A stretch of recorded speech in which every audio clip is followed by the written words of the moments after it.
I'll behave. You can no, you can just do whatever you were doing before. I will misbehave then. Yo, misbehave, champ. In an effort to find the thing I'm looking for, I found about 20 different Ed, Ed and Eddie screenshots, so that's kind of cool. That's good. Let me just toss a few of these into the chat real quick. These are kind of great. All from the same episode, I'm pretty sure, by the way.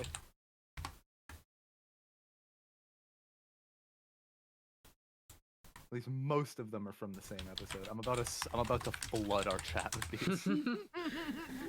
Oh no. I'm getting notifications, but it's not popping up. I'm assuming again, but they're not popping up my activity feed, and it's bothering me because I can hear the sound. Let me go to Streamlabs. Maybe it's got them. I loved Ed, Ed and Eddie. That was like one of my favorite shows. It's so I got good. into It it holds right at up the so end well. of when Cartoon Network was doing like shows. Yeah. Recent events. Oh, they're hosts. That's why, and hosts don't show up on Twitch anymore because it's dumb. Mm-hmm. Appreciated though. I forgot they got rid of that, and I don't know why. It's weird. I swear I'm gonna find this. In the meantime, though, suppose I can start off this whole thing. Hi everyone, welcome to the what is it there? Welcome to the first stream of the Week of One Shot Subathon, hosted by yours truly, Raven GM. Woo! Yeah. Do you want me to hit here? Hang on, I have Politely golf claps. Thanks. That's actually the follow, right? I'll explain a few things about the subathon itself before we get to the actual like going through everything and stuff. But the subathon, there are a bunch of sub goals I have, which you, if you ever wanted to say, just tell me and I will do the command. And boom, look at all those things. Okay, it seems that it doesn't like me having spaces between them, but you can see them there.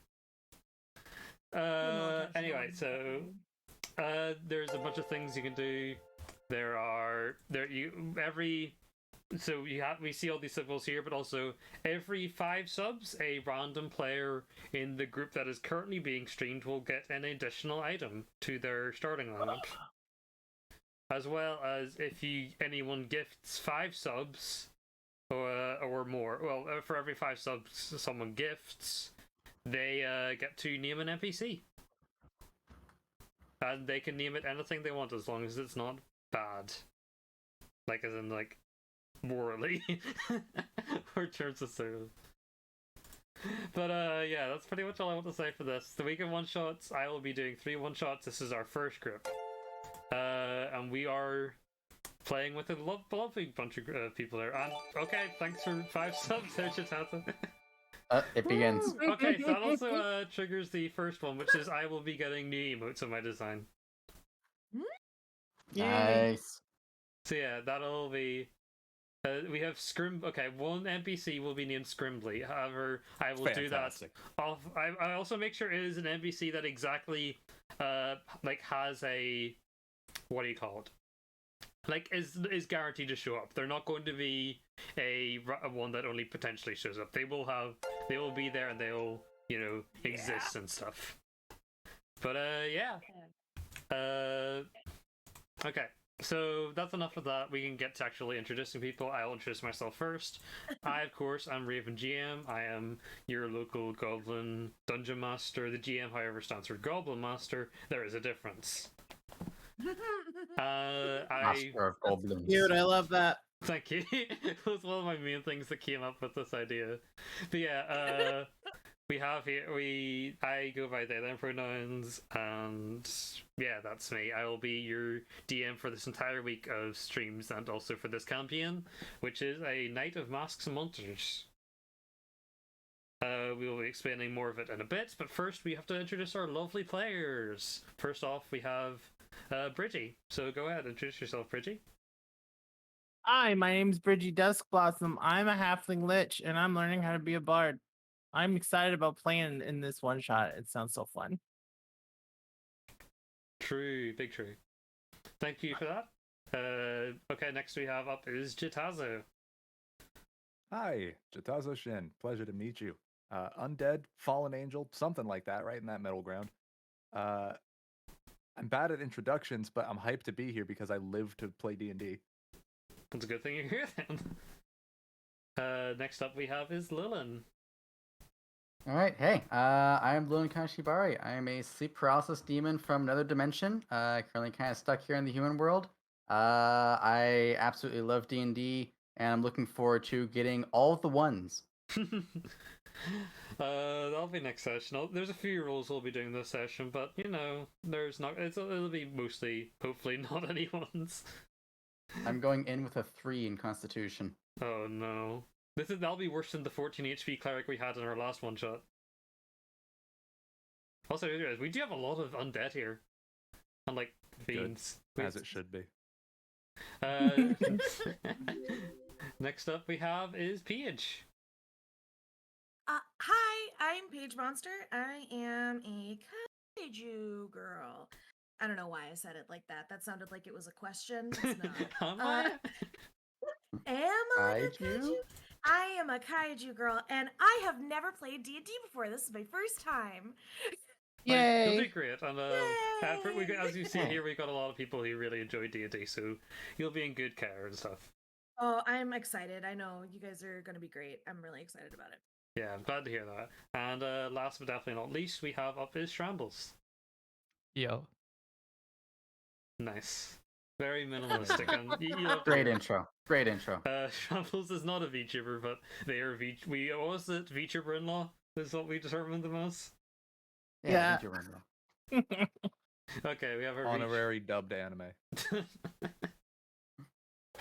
Okay, so let's actually get onto our what do you call it? Onto our setting and stuff before we go into the characters. So we will be playing in the city of Abrido. Abrido is a city that is very inspired by Venice. So like rivers and such, but that's kind of not being too much of it because we are going to be focusing instead, as we will be taking part in a party in a castle, the Castel di Maschera. A party is going to be held there by the Marquis di Maschera Prospero, who is known as a very generous man who also is a bit of a party animal himself and likes the arts and such. Getting an invitation to this kind of party is very sought after, and for reasons that we will get into for your backstory, whenever we get to your backstory and such, you have been invited to said party, and you're coming in, and there'll be some things that have been happening, unfortunately, because it will be pretty obvious. Also, thanks for the subscription as well, Arcticia. So that's another one. We have 6 already. Wow, that's more than I was expecting. But anyway, you, because it's pretty obvious and it'll be pretty immediately found when you enter, a Kenku person, which is a flightless bird person, has been murdered in front of the Castel. And you could just excuse that potentially. More notably, what is it? Oh yeah, more notably, the Kenku tattooed on them is the symbol of the Marquis di Maschera Prospero. What is the symbol again? Hold on, let me see if I can, because it says it somewhere. I just can't remember exactly. Well, whatever. The symbol has been tattooed onto this Kenku that is dead. No, and so there are things that are going to be going on with that. So there are other things that are happening in the background, but they are kind of spoilery and such, and we will get into them more into this. But I have told Bridgie a bit of it because it kind of worked for her backstory a bit more. But speaking of backstory, let's get to making some characters. What ideas do we have? Does anyone want to go first with what kind of concept they come up with before we start actually making the sheets themselves? I did have my kind of concept already figured out about 3 days after this was announced. That's fair. Wow, that's prepared. Do you mean like 3 days after like I was doing this, or that you announced that 3 days after the groups were announced. Okay, 3 days after the groups were announced. That's fair. So what have you got? I am going to be playing a Minotaur Ooh. Ranger who their Mm. background is in the sciences, specifically that of researching wildlife, discovering like new species. The type of guy to like go venturing off into a forest with nothing but a backpack and a notebook and find something new. I like that. I definitely. I do like that. Yeah. Nice. That is really cool. Okay. Does anyone else? Uh, Actually, I know. I- Okay, go ahead, Lynn. I mean, I kind of have a concept. I'll be playing a dwarven cleric, who is a traveling exorcist for hire.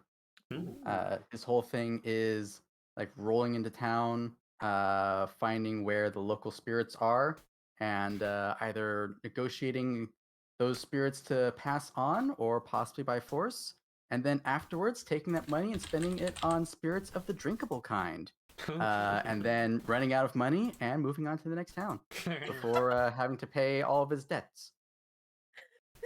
That's fair enough. So a bit of I mean, a hey, if it works. yeah. It gets Beautiful. yeah. He's having a good time with it. Oh yeah. I know. I've actually talked a lot more with Shay Shrambles about her concepts, but before that, it does involve something which is a bit more unique that I want to be bringing up, which is the because I actually haven't revealed these outside of apart from just names, I haven't revealed these outside of these groups that we're going to be playing in, which is the custom races that we have for not only this campaign and the other ones, but also for my major scale campaign, which is Vasco. So, yeah.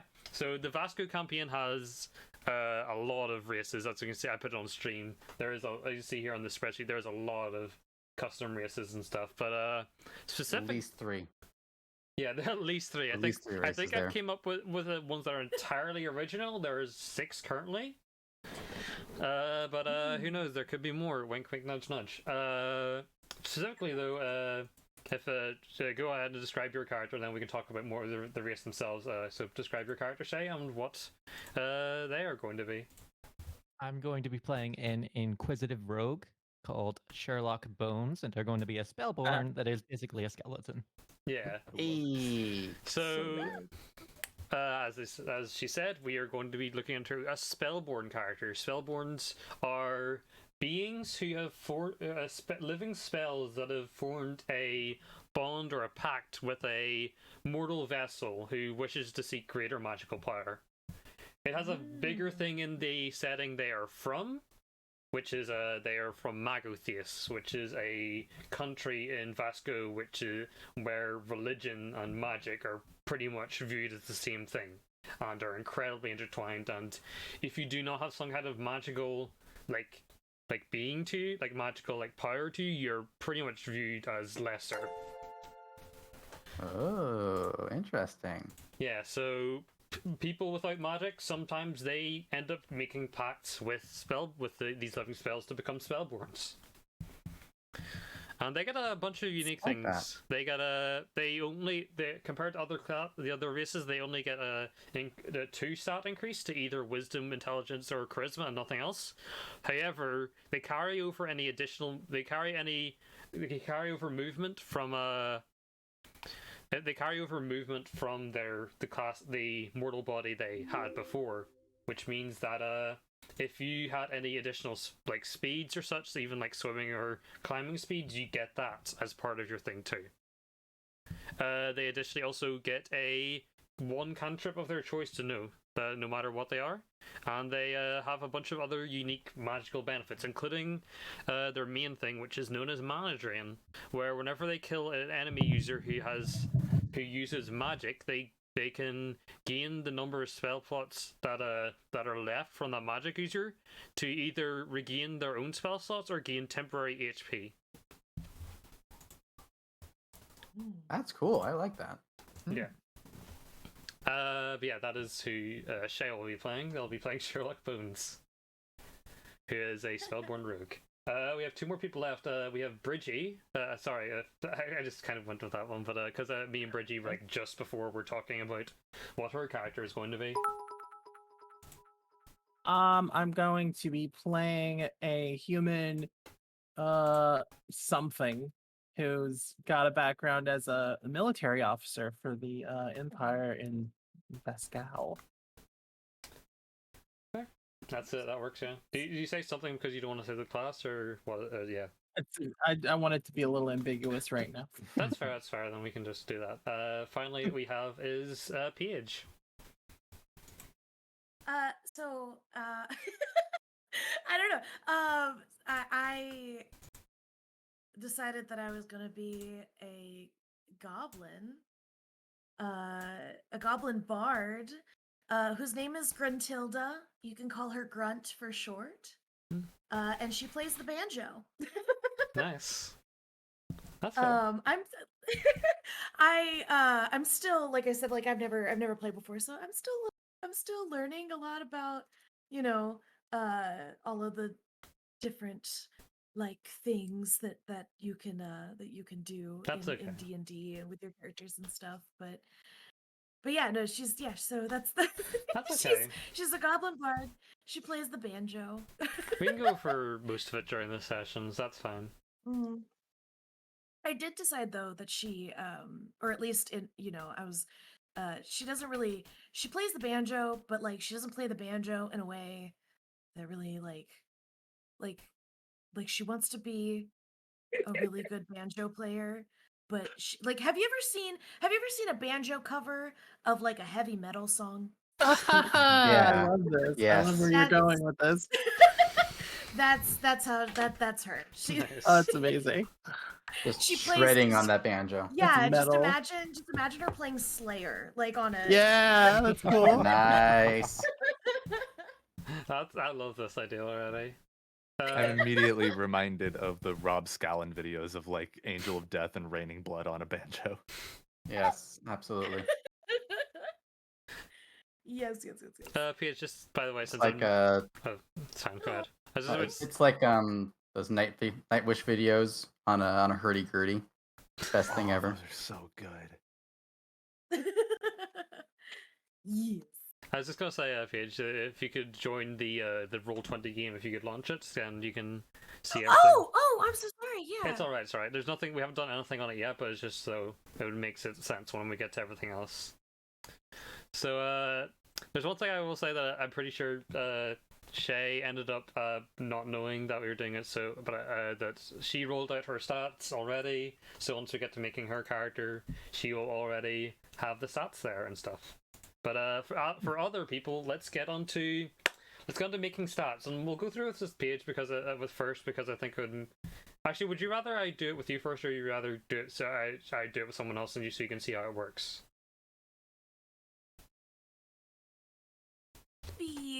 I think it would be better for me to see Okay. with somebody else, just because the way that my brain works. Okay, so does anyone want to go first then with how rolling stat for how we can do rolling stats and stuff? And this, I'll do it. Okay. Let's make your character then. Where is All ones. Here we go. where's we're on sheets, I think here. Yes, we want to make a character. Do you have a name for them so far? Yes, his name is going to be Jürgen Spiritzen. Cool. Could you post that in the channel so I can copy paste it? Yes, absolutely. Let me do that real That quick. sounds like there could be 5 different ways to spell that. Yes, that's the entire purpose, and I might not be consistent with the spelling on this. That's okay. Okay, I understand the concept now, yeah. Okay, we've got Jürgen Spiritzen. They'll be in my journal as well as in your journal. And then they can be controlled and edited by me and by you. Okay. I have to find my journal I had. There he is. Yeah, it has to pop up first, just go ahead. Okay, I'll just use Character Monster. No, not Character Monster, that was the wrong thing. I don't want to use Character Monster. Can we cancel this? Discard and exit. Okay, cool. You are a cleric. What was your subclass again? The domain is going to be death. Death domain, ooh. Okay, you're a level 3. You are a dwarf, and do you have a specific dwarf type you are? Yes, I'm gonna go with Hill Dwarf. Hill Dwarf. That is fair. Okay, now we're going to do some rolls. What I want you to do is I want you to do / roll and then 4d6, and you're going to do that 6 times. 4d6. All right, I will copy that and I'll throw We're these out there. dropping the lowest one, right? You're dropping the lowest one, Oh, yes. We're wanna off to a good see start. A real slick trick to make this even easier then? Yeah, sure, go for it. Tell me. Do 4d6. Type it like that and it'll automatically drop the lowest one. Ah, okay, that's good. Really? Then do that then, yeah. So we'll keep Okay, that. We'll should I keep keep that. that, Yeah, we're keeping that first first one? roll Okay. though. So that's a 9. All right, good, because we got 2 1s in there. All right. Yeah. Nice. Have A 10. Okay, the 9, a Alright. 10, a 13, another 13, another 13, and an 11. Okay, I I so There's a can't tell if theme that's here. lucky or unlucky. we've got a bit of an average spread here, to say the least, I think. But okay, you Mhm. can. Okay, so what you do with this now is you are free to just put them into any one of these and just tell me which ones you put them in. I will put them in there. So where do you want to put Okay. any of these? You have a lot of things to work with. We'll do your increases Yeah. you get for your, for being your race and stuff just in a bit. But for now, we just need to get these base stats done. Yeah, definitely. Well, one of the 3 13s is definitely gotta go into wisdom. I'm gonna need that. Yeah. I'm thinking another one in constitution. Mhm. Third one can go into, let's say, charisma, because you gotta be able to talk your way out of problems when you're wandering around. Mhm. We'll put the 11 in. Let's see here. The 11 can go into. Yeah, we're gonna do the 11 in intelligence. Okay. The 10 will go into dexterity, and the 9 in strength. Okay. Actually, no. Let's flip those around. The 10 will be strength and 9 dexterity. Okay. Dexterity. Yeah, you're not too good with your hands sometimes. That's fair. No. I talk my way out of problems. Not here. Since the page is newer, I'll go over what each of these stats actually mean, because that sounds pretty important to do. And we will do this with the good old tomato method of explaining it. Does anyone know the tomato Nice. method? Love the tomato. Oh, Love the tomato method. I love the best. tomato method. Nice. I'm glad we'd all love the tomato method here. Okay, so your strength is your ability to crush a tomato with your fists. Your dexterity is your ability to cut a tomato. Your constitution is your ability to eat a bad tomato. Your intelligence is knowing that a tomato is a fruit. Your wisdom is though knowing that a tomato is a fruit, you would not put it in a fruit salad. And your charisma is your ability to sell a tomato-based fruit salad.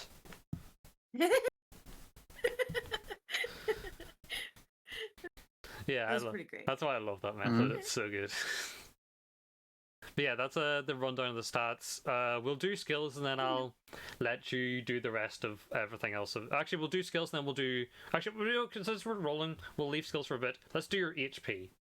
So your HP, what is cleric is a D8, yes. For Let me see. Yes, D8. okay, so I have you it open in Wikidot right now. okay, you have 8, and then we will be doing. We will be rolling 2 more D8s. Actually, it's a D8 plus your Constitution modifier at the start, yeah? Am I? Yes. Okay, so you have 9 HP currently. And Nice. give me a roll. Give me 2 D8 rolls, and then we will see. And I'm also doing this a bit special to where you cannot get lower than one below your one below half your like your top number. So like, yeah, I'm explaining that awfully. Sorry. Basically, since you have a D8, you cannot be getting lower than a 3 on this. If you get a 1 or 2, we'll just bump it up to a 3 for its base. All right. This is just so I So prevent 2 1s. Yeah, so yeah, you'll get, even if that happens, you'll still get 2 3s then. So All right. Well, here it comes. that is a 6 and a 5. So that's take that. very good. So you have 9 plus. That is also, we need to add another 2 on that, so 9 plus 13. You have 22 HP. Nice. Nice. Should I be filling these out on my character sheet, or are you doing I'm that? doing it right now, but for the rest of it, I'll be Oh, for okay. most of it, the other things, I'll be leaving it to you just so we can speed things up. Alright, gotcha. Last thing, Sorry, I didn't have the stream open. That's fair. The last thing I would like to be doing with you before we kind of move on is your skills. How many skills do you? I'm gonna actually have this up with myself, to be honest. It's my bad. How Yeah, many skills, it's I have the list here. It's 2 from history, insight, medicine, persuasion, or religion. Okay, which ones do you want to go Right. for then? I feel like religion and persuasion are going to be the best ones here. Okay, religion and persuasion. Makes sense for you, you know, being a big persuady person you are. Yeah. Trying to get out of all your Talking to issues. spirits, talking to people who give them out. Exactly. Someone said in the chat, I thought you were going to say charisma is the ability to seduce a tomato. That's exactly right. You get a high enough roll, you can make a tomato blush. But yeah. That's how you turn it into a cherry tomato. Hey! Wisdom is knowing that no one fucking cares that it's a fruit. Does that make ketchup a smoothie? Yes. Great. I can't believe we're getting to this kind of Wow. philosophy right now. Yeah, I'll let you handle the rest of it, and at the end we can look at it. So we can look at what everyone's come up with. Also, hi, Okay. welcome, Beazle Bun Bianca. Okay, next. Do you want to go through yours now, Paige, or do you want to just see anyone else to make sure how it all worked out?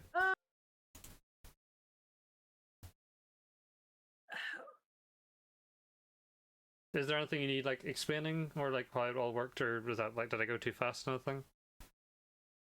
I think I get it for the most part. I think I'm just like Yeah, it takes a bit to fully process, I guess. yeah. No, I think I got this. I think I'll be okay. Okay. We can go. We can do mine. All right, let's go. Your name was Gruntilda, yes? Yes, Gruntilda. Nice. Okay, add it to mine and to your journals, and it can be edited and controlled by me and by you. Which means that it'll show that your stuff will show up on it'll show up in your journal, which is if you go to the top right, it is I'm pretty sure it's the second one for you.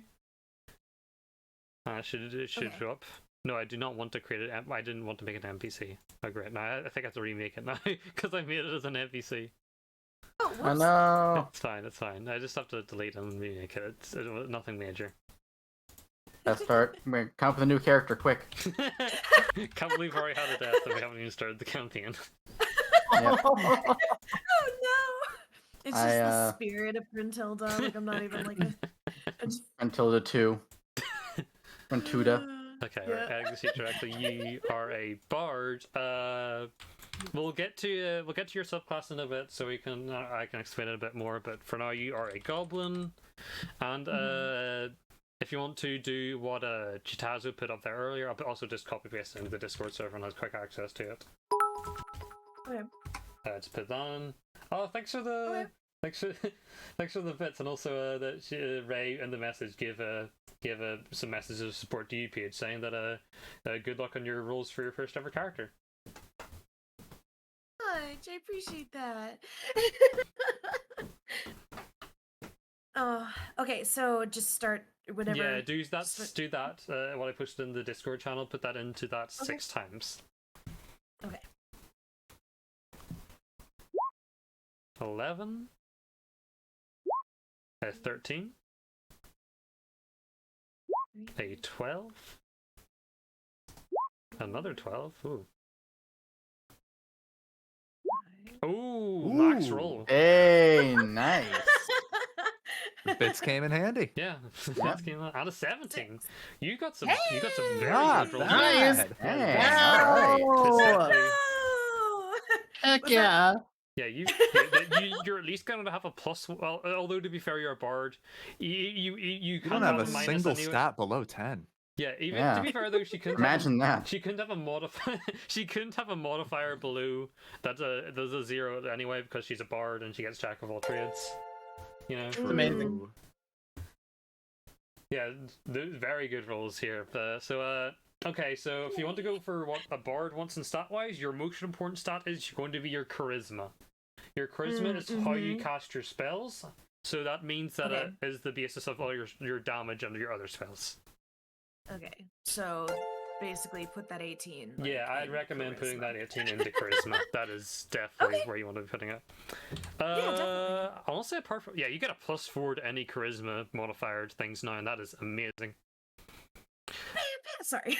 And also, if you have any, you need to do any charisma saves, then you have +6 to that. Hell Oof. yeah. Yeah, so it's gonna be hard for anyone to kind of shake Gruntilda's like ego, I guess. That's nice. I mean, it's true. It's gonna be rough. Yeah, she's a confident girl. She is. Okay. Have you seen her hips? Like, Oh she's yeah, good. I actually posted her arts in here, but yeah, They don't lie. They didn't lie. They don't honestly, lie. Hips what don't other lie. what other stats does a bard want? Honestly, I'm kind of lost apart from Christmas. So this is where other people might want to chin in if they know a bit more about bards. Depends on what kind of combat they do, and like if they want to be good at skills and stuff, they'd want intelligence. If they want to be good at fighting, it'd be strength or dex. Okay, so what That kind sort of of let's go down like what kind of like character outside of like would they be someone who's like willing to maybe like defend someone on the front lines if someone needs help or such? Are they like a council like that? No. Okay. No, she's like I literally wrote down like Gruntilda's got like 3 loves in life, okay? She loves food, her banjo, and she loves herself and her life. She doesn't really... Self-care. This is the happiest D&D character I've ever heard. Oh no. That sounds like Constitution and Wisdom to me. Yeah. Constitution is very good though, because Constitution doesn't have any skills that apply to it, but for your Constitution modifier, which is like the number which is kind of like beside your I don't know if do you have the character sheet up actually? I should probably say that. Have it what? I'm sorry? If you go to the journal, then you left click where you have your Gruntilda, and then you can go to the character sheet, and this is what we're looking at on screen. Right. Yes. Yeah, I have it up right now. Okay, good. That the big number you see on your covers, team the big number, the 4. Okay. That is your modifier. That is what adds towards anything that is reliant on your charisma. Now, your Constitution doesn't have any skills dedicated to it, but your Constitution modifier, whenever you get your HP, it is tied to your HP. So your HP goes up, by your roll, but then also additionally by your Constitution. So like if you have a 2 Constitution modifier, then you roll a 6 for HP, then you have an 8 onto it. So Constitution is a very important stat, basically. So if you want to, you can put your 17 there if you want. It's also really good for concentration spells. Oh yeah. Concentration spells are spells they can last over a long period of time, but also every time you get hit, then you have to take a roll to avoid being knocked out of concentration, basically. Okay. You can also only use 1 concentration spell at a time. You can also only use 1 concentration spell at a time, which is to prevent you from just it's stacking up a million spells. Yeah, pretty much just prevents you from stacking like 12 million buffs on someone. But yeah. Okay. Yeah, no, we can put that sounds good to me. We'll put the 17 in Constitution. Alright, that works out well then. 17. Hardy little goblin. Hardy little goblin. Those goblin thighs and hips can protect you from many attacks. Yeah. Definitely has more than 4 HP. Wonderful. 14. It was 14. If you're wondering how that happened, it was a combination of bad rolls and a combination of bad HP rolls and a -2 Constitution modifier. Oh. Well, that's unfortunate. Okay, so the rest of your skills are a bit more on the average side, so where it's kind of just where you want to slightly prioritize more. Yeah. We'll put the 13 in Wisdom. Okay. You know that tomato does not go in a fruit salad. I do. Okay, and then I guess we'll put the 12 in intelligence. Okay. And then the other 12 in dexterity, and then the 11 in strength. She's not very strong. That's She's fair. not. But Cool. She's like she'll swing her banjo at people, but like she's not. You know, she's not. She's to be not fair doing though, any like heavy you have, lifting. we'll get into it later, but there are weapons that run off of things that apart from your strength, basically. Okay, let me get Bard up now so we can look at what skills you want to have proficiency in. Proficiency, basically the low is what you're better at, and the low down mechanically what it means is that you get an extra +2 in it for when you roll it. Okay, so you can choose where I honestly don't know where I find this because I'm dumb. Fine. Okay. Saving throw skills. But you just get you get to choose any 3 skills you want to have a proficiency in. You don't have any limits. So I guess we're doing the rundown of every skill then. Acrobatics is your ability to do flippy flips and long jumps and stuff. Animal handling is how good you are with animals. Arcana is how knowledgeable you are about magic and spells and stuff like that. Okay. Athletics is your ability to like pull things or like lift things up with your strength. Deception is your ability to lie to people, to deceive them. History is your knowledge of the past and things such as that. Insight is insight is being able to read people's emotions, what they're thinking, if they're lying to you, things like that.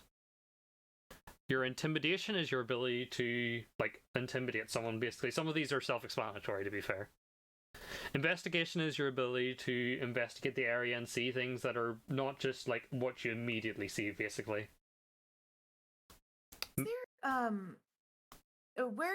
is it possible I could find like these like written out? I feel like it's gonna be easier. Yeah, that'll be if I good. can- Skills.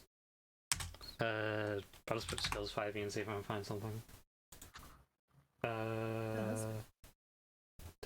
Okay, yeah, this website seems to have it good enough. So just scroll down to it, and it'll like you can just go down to like where it says skill descriptions, and it'll tell you all of them. Okay. Thank you. I appreciate it. No problem. If you want to read over that, then we can get back to you and we can go for someone else's character then, if that's alright. Yeah, no, absolutely. Alright. Next up, who wants to go up next?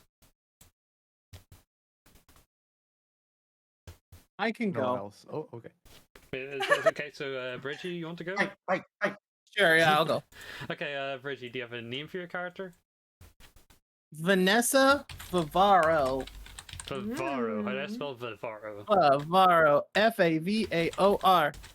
Oh, nice. There's not 2 R's or something weird like that. Oh. Okay. You said you wanted to leave your class a bit secretive, so we'll only do the basics here, really. You're going to be level 3, of course. You're going to be a human. And I'm assuming you're going to be a standard human, not a variant. Can I be a variant? You can be a variant if you want, yes. Okay, I want to do that. Okay, you're a variant human.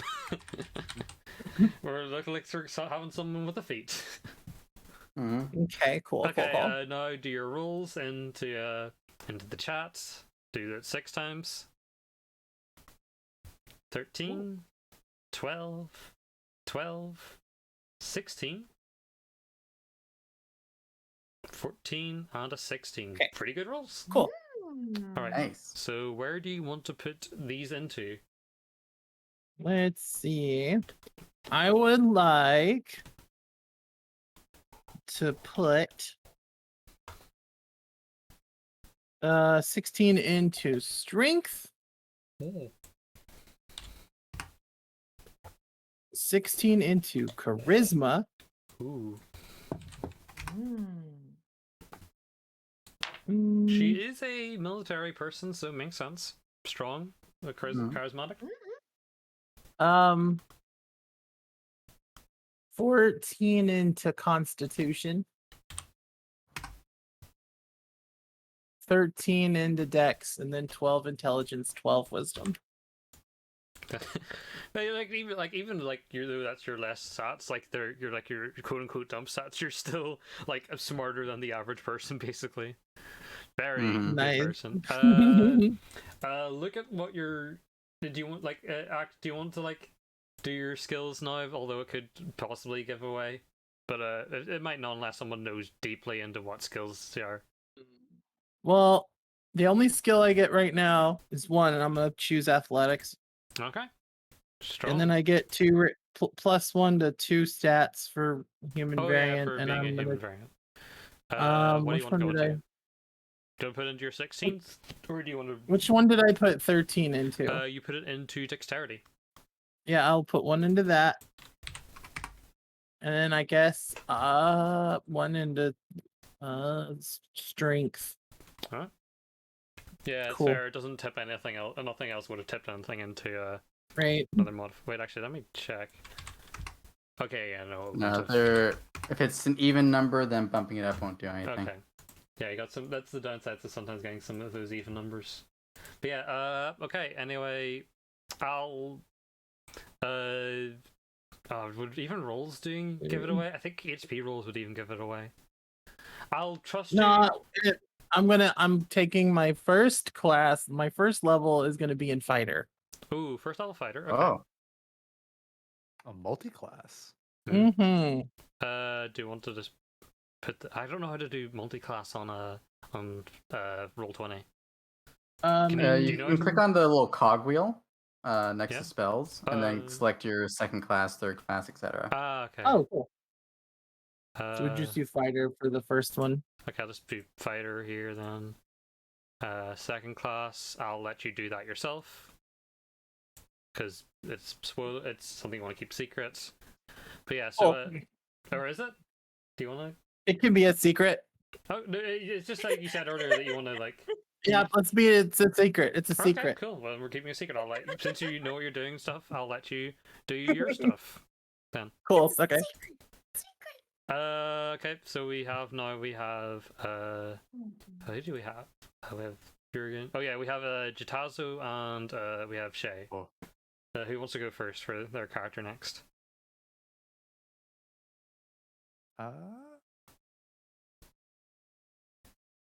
I mean, I can wait if you want to go. I don't mind. Do you want to go first, Shay? Sure, if you want. Okay. So do you want me to roll again, or? No, you're fine. You don't have to roll because I trust. I'm sorry, but I trust Shay enough to where, of course, I don't think they'd. And also, like, they showed me the screenshots and everything. It's Here, fine. fuck it. I'll roll again because Understandable. I rolled too well to have any ambiguity about it. You did roll very well. If you want to say what rolls you got, that's fine. You can do that now, just while I get this all set up. Okay, I got like a 17, a 16, a 14, a 14, a 10, and a 10. So I'm just gonna roll again. So Dang. Yeah, and also we have to do the fun time of making a. We have to make a, what do you call it? A homebrew class in a homebrew Rias in Roll20, which is fun times. Okay, you're rolling still pretty well up there, isn't it? But you still got some pretty good rolls. So you are a rogue. What subclass of rogue do you wish to be? I'm Inquisitive Rogue. 'Cause Inquisitive. it's Sherlock Bones, isn't it? Yeah, baby. And you Yeah. are a spellborn. Yeah, put that +2 into intelligence. Okay, we'll do that after the rolls. Okay, so the 16 will go in Dex, the 14 will go in Int, the 11 in Wisdom, the other 11 in. Wait, can you sorry, can you slow down that a bit? Okay, 14 intelligence, 14 intelligence, 16 Dex, 16 dex, 11 Wisdom, 11 wisdom, 11 Con, 11 con. 10 Charisma, 8 Strength. Fair. Okay. And what skill? You get natural proficiency in Arcana for Spellborn. Remember that much, so I'll give you that now. And then you get whatever your rogue skill proficiencies are. So, Also, while we remember, what are you based on for your what like body did you have before your Spellborn took over? Just want to remember that now. like a skeleton. Do you want us to like just go with human then, so you have 30 feet of movement? Yeah. Yeah, if it makes sense. Most humanoids have 30 feet of movement anyway. That works out. Okay, so what do you want to have for your skills? Let me just check rogue. Yeah, that would make sense to do. I know I have expertise, so I'll put those into like insight and investigation. Yeah, I don't. How do I do expertise in roll 20? I couldn't figure it out when I was editing someone's sheet, so I just went into the cogwheel and manually added 2 to whatever it was. Makes sense. Okay, we'll do that then when we get to that. Yeah. Where do I check? I'll just What look it rogue? up. I'll get on Go. Wikidots. Good old Wikidots. Also, hi for everyone. Welcome, staying here. Thank you so much for being here.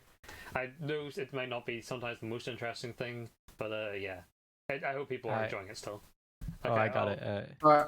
Sorry, I zoned out for a second. Were you looking for how to do expertise? Yeah. No. Well, So yeah. that's another thing you can do in the cogwheel. You can scroll down to the skills, and there should be a bunch that have normal next to them. You click on the normal next to the skill you want to put expertise For the on. You can record, put that I'm there. pretty sure the bards also have expertise by level 3. Okay, so- well, they get jack of all trades, don't they? Not expertise. and expertise. Okay, then we'll do that when we get back to page, but if that's all right. But anyway, Yeah. what do you want to put? You get I put it into Yeah, Discord channel, but you get 4 of those. I got insight, sleight of hand, investigation, perception, and then the expertise in insight and Wait, investigation. you said insight, investigation, sleight of hand. What was the other one? Perception, Perception, and then expertise into. insight, and investigation. That makes sense because you are a Sherlock. Yeah, and then I have my +2 from my. Oh yeah, you have your into from intelligence. Fair. You have a 16 intelligence now. Now you have 7 investigation. If we need to investigate something, we have a person for it. Okay, next we will be rolling your HP. You get as a you get a 1d8 as a rogue. So you have HP base because you don't have any Constitution modifier. So just roll for me a d8 twice. Oh. Oh no. Oh, Ouch. 13. Oh wait, never mind. It's because of the rule. That's another 3 at least. Because like it's like it can't be 1 less than your half. So more than 1 less than your half. So you have 2 3s there. So that is 6 HP. You still have 14 HP. Cool. My bones are getting feeble. You are a skeleton. You're not even skin and bones. You're just bones. Oh, for some reason, I really hope that when you're like voicing the character, you just do a Skeletor voice. Oh, I wasn't. Gonna... Oh, I love it. That's fine. You have your. If we run into any magic foes, it's fine. You have your mana drain. By the way, I think I might have misread one of those things. You know the ability, what's it called? Again, give me exactly 1 second and 2 seconds. In 3 seconds. You know the And then ability 4. magic resolve. Yeah. It says you have advantage on rolls to resist spells and magical effects. That doesn't mean advantage on like all saving throws against magic, does it? No, it's just status. It's like status spells more. Okay. That would be a bit. Yeah, that would be a bit much. Yeah. I'll add that was. to the sheet later to specify. Yeah. Because that would be you could be a bit of an insane magic tank, then. Just okay. I think that's all we need to do for you now. Like, wait, why did it up you to 25? It just likes me, I guess. You should keep it. That's secret health. Secret health, yeah. No, you're 14. You have 14 HP. Okay, that should be you for now. I can trust you enough to do the rest of it, and then we can look at it. Shouldn't I have 15? If it's a 1 con or 16, because it's 1 con. No, it's a 0. It's a 0. You have plus- 11 in Constitution. Oh, fuck! Yeah, that's right. That's not a +1. Yeah, you have a. That would have been 16, yeah, but no, you have 14 HP. Yeah. Never mind. That's all right. Okay, next, finally we have Jitazo. that's me. That is you. So, what do you have a name for your boyo? I do actually. Nice. What have we got? His name is Theobald Tiberius Treadwell. Oh wow. Oh. He likes Oh, his nice. T's. If you want to avoid typing that, there it is in chat. Thanks. I think I typed it I misspelled it, so that works out well. Can we call him Triple T? Triple Mhm. T. This is my good friend, Trouble in Terrorist Town. What are you? What is your race again? I'm running Minotaur. Oh yeah, Minotaur, and you are a ranger. What subclass of ranger Yes. are you? I'm thinking Fey Wanderer. Ooh. I was rereading over some of the subclasses, and I'm thinking Fey Wanderer. Fair. Oh yeah, you said that already. Shay, that's fine. I think you told me that already. I was just being sure. That's fair. Where is that? Okay, that's how you spell it. Just want to make sure I spelled it right. Okay, give me your rules, Jitazo. Yeah. 15, 1 and a 2 13, and a 3 15, and a 4 oh, and a 7. 5 and 6. Okay, you get some This good is rolls fine. with some dumb stats. That's fair. This is I was fine. getting worried there. I mean, you got like. I was some on good a rolls. roll for a minute. Yeah, you're on a roll. Get it? Because we're rolling for stats. But Wrong what one. do spirits get? There it is. What am I doing? Just tell me what you want to put these into. Oh yeah. I'll probably do the 15s, one in strength, one in dex, just because those are my saving throws, so Makes I may sense. as well.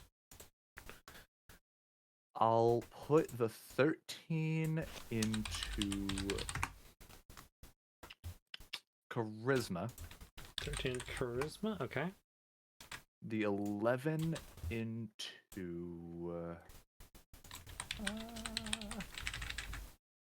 do the 11 into con. No, bad idea. Very squishy Minotaur. Yeah, I was gonna say bad plan. Let's do the It's fine. 11. You get a in 1d10 for your HP roll. Also, sorry. what was it? intelligence for 11. Intelligence. Okay. And then the 8 and the 7 into which? he's a himbo. 8. No, he's not smart. He's 8 actually smart. Oh no. He's not wise. He's smart though. Yeah. Let's do the 8 into con, and then the 7 in wisdom. Fair. Okay. Also, just because I remember now, I need to give you all of you guys, apart from Shay, I need to give you your race stat buffs. So you get a +2 in strength and a +1 in con for being a Minotaur. Yeah. So you have 9. Actually, hold on. Yeah. Now that I think about it, I should probably swap the con and Yeah, wisdom. I figured you were going to do that just so you can get out of the minus Yeah. -2. Like, I can handle a -1, -2, not so good. Yeah, that's completely fair. Completely understandable. Anyway, ranger skills. You get 3 from these. I'm going to copy paste. Oh yeah, I got my PHP. pulled Okay, up, so that's fine. That's fine. if that helps. At Yeah, all. that's fine. For Just for tell me. skills, animal handling, You want to be good with animals as good as you can. of course. Gonna run investigation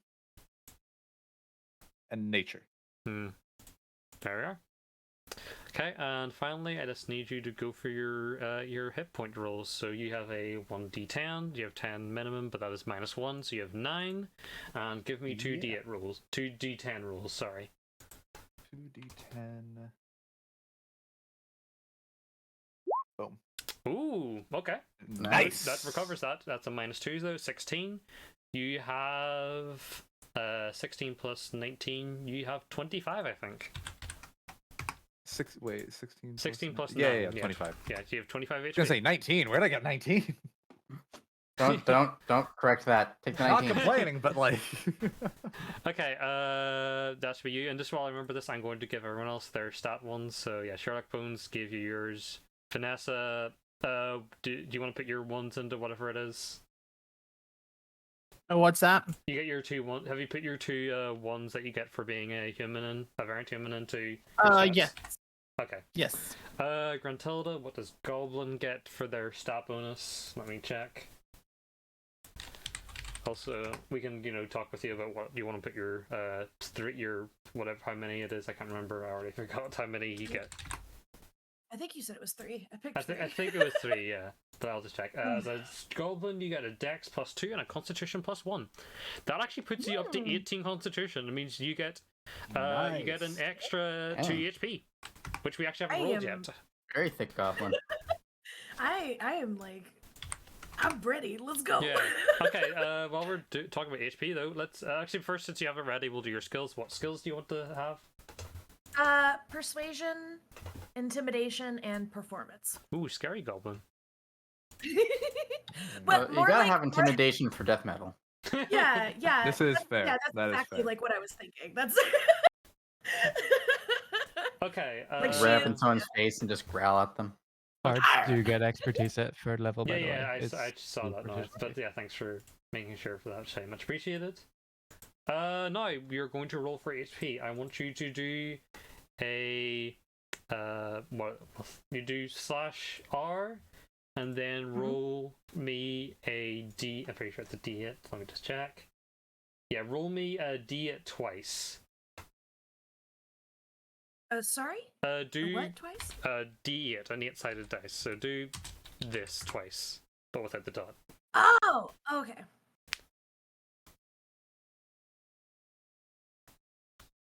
Get a 5 and a 3, which yeah, that's fine. You get a 3, but you also get a +4 to that because of your Constitution modifier. So let me see this. You get 8 from the start plus Constitution. That is 12. You have a 9 from the 4 plus 5 and a 7, which is a 12 plus a 9 plus a 7 is 11. Wait, no, 9 plus 12 plus 7. 21. I'm pretty sure you have 20 HP. 28 Yay. HP on your bard. If it's alright, can I trust, now that we've done like this kind of basic stuff, can I trust everyone who's like more known with D&D to do things on their own while I kind of take page through what we have to do for the rest of this sheet? Way Yeah, ahead sure. of you. But Okay. just Thanks. a quick question, because as a dwarf I get a +2 to Constitution. Should I just bump up my my Oh, hit yeah. points accordingly? You can just add your extra HP you get for your Constitution modifier. What does Hill Dwarf Okay. get specifically? Hill dwarf specifically gets a +1 in Wisdom. Okay, then yeah, add that on too. Oh, and you also get you get your Dwarf and Toughness. Yeah, that's what you were talking about. Yeah. And you get 3 HP extra. Yeah. Also, thanks for the and like support and outskip. That means a lot. Much appreciated. I know I'm not checking chat too much, but I want to try and with D&D streams kind of focus on the players to make sure they have the best time possible with this all. And thanks for the subscription page. Much appreciated.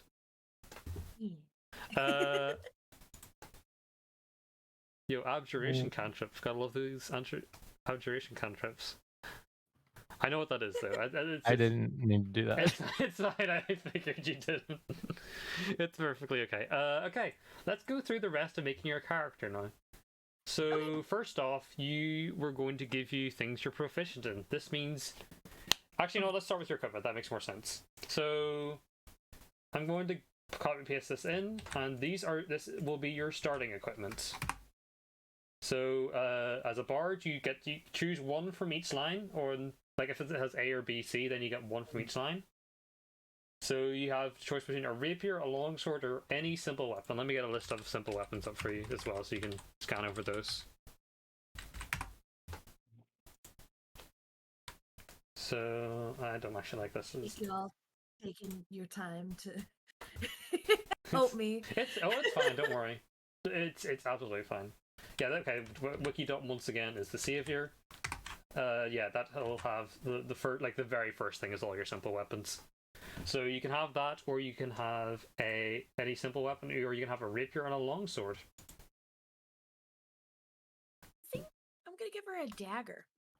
She gets a dagger naturally, so you That would, as you can see there, it's at the Oh. bottom, so you already get a dagger, so you don't need a dagger. You can get something else if you want. Oh, I just saw that. I'm so sorry. No, it's absolutely fine. Don't worry. It's right at the bottom, so like. So you get a. Oh. Also, I'll give you your dagger now while I remember, because I can do that. The power of dragging power. things over from the compendium.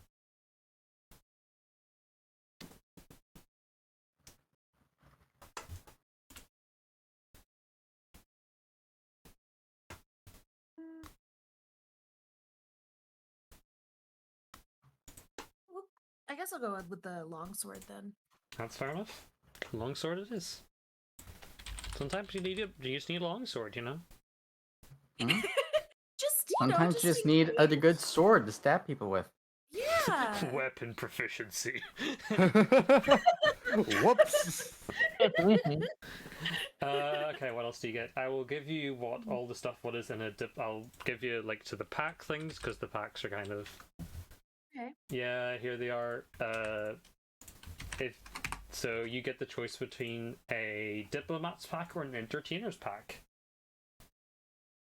A diplomat's pack has a chest, a case for 2 maps or scrolls, a set of fine clothes, a bottle of ink and ink pen, a lamp, 2 flasks of oil, 5 sheets of paper, a vial of perfume, sealing wax, and soap. While an entertainer's pack has a backpack, a bedroll, 2 costumes, 5 candles, 5 days of rations, a water skin, and a disguise kit. Entertainer's pack. Fair enough. I prefer the entertainer's pack as well. It's more interesting. Yeah. Entertainer's pack. Come on. There we go. Nice. What else? And then you get a lute or a musical instrument. I assume you want your banjo. Please. No, okay. It doesn't seem that. I'll just give you a lute, but we can reflavor it to be a banjo, of course. That is perfectly fine. D&D is all about shifting the rules around to where you can play your characters how you want to and make them fun. As long as it's not like overly shifting stuff. You also get leather armor and you get a dagger. So your leather armor gives you some extra armor, of course, and you get a dagger, which is a simple weapon. Okay. Yeah. Yeah, I would need a short longsword. Ah, yes, the medium sword. Yeah, I think it's just a sword. It's just a sword. It's just, but for me, it's a long sword. What are you getting next? Hold on. I have too many things open. I need Goblin back open.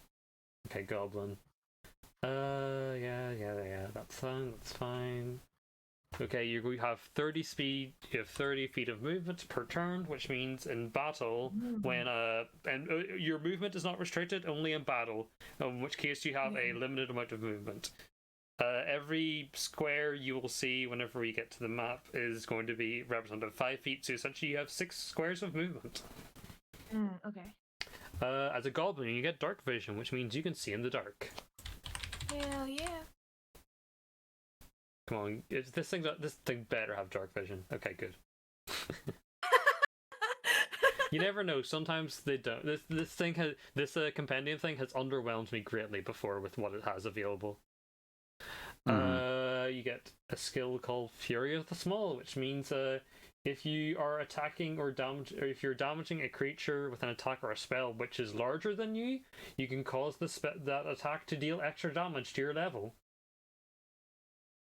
So basically anything that I Yeah, any attacks you do, you can be so angry with the fact that you're a tiny goblin person that you can enact that rage into your damage. honestly, as a short Mood. person, I get mood. I'm gonna have to put that in as manly because thanks for being paywalls. That Roll20. Let's copy paste that all in though. As the okay, I got Fury the Small there. You also have a thing called Nimble Escape, where you can take the disengage or hide actions as a bonus action on your turn. What this means is that disengage means you can run away from an enemy without triggering an attack from them. Because if you go into someone's range and then you move out of their range, then they get an attack on you, unless you disengage from them.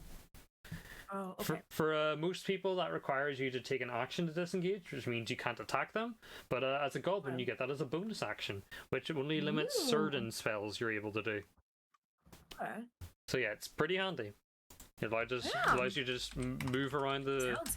Yeah, it just allows you to move around the battle very, very easily. Although, to be fair, as a bard, one of your most useful, unique skills is a bonus action, so there is a slight clash with that, but it's fine. Okay. Goblin, just copy that in. And as your language you can speak Common, which is the standard language, and you can speak the Goblin language.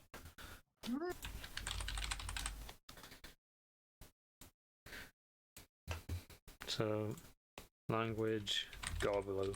Gobbo. Goblin. Gobble. What's the full name? I'll say that goblins are between 3 and 4 feet tall and weigh between 40 and 80 pounds. But I think that probably about 60 pounds of that is in your hips. Okay, and now we get on to the actual the things that are from your bardic stuff. So let me go through that. Oh boy. First off, let's do spells. Spells are the big thing for this spellcasting class, and especially as bard. So I will take you to this website, and I'm hoping that the filter tool will want to work here.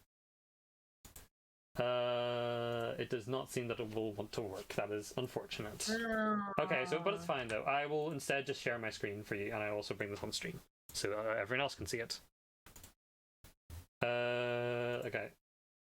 Where's share screen? I will share my screen. I will share this, and you should be able to see the stream. Yes, you can see my screen here. Yes. Okay, cool. These are you get a choice of. Hold on, I'll just go up so I can see how many you get. You will be able to have 2 cantrips, which is these spells. Your cantrips are spells that you can use that you don't run out of use for. Like, you can always cast a cantrip, unless like you're magically prevented from casting spells. Otherwise, in D&D, spells have a limited amount of uses tied to your level. Okay. So your choice of cantrips are Blade Ward, which gives you resistance against any type of like physical damage, basically any like damage that weapons would deal. Okay. Dancing Light allows you to create a set of lights around you. So like you just see, and you can like move these lights around. Interesting. Okay. Friends allows you to have advantage on all charisma checks directed to a creature that of your choice that isn't hostile towards you. Okay. However, when the spell ends, the creature realizes that you've used magic to influence its mood, and it will become hostile towards you. It recognizes you messed with its emotions, and it doesn't like that. Oh, I just wanted to be friends. I'm sorry, I was manipulative.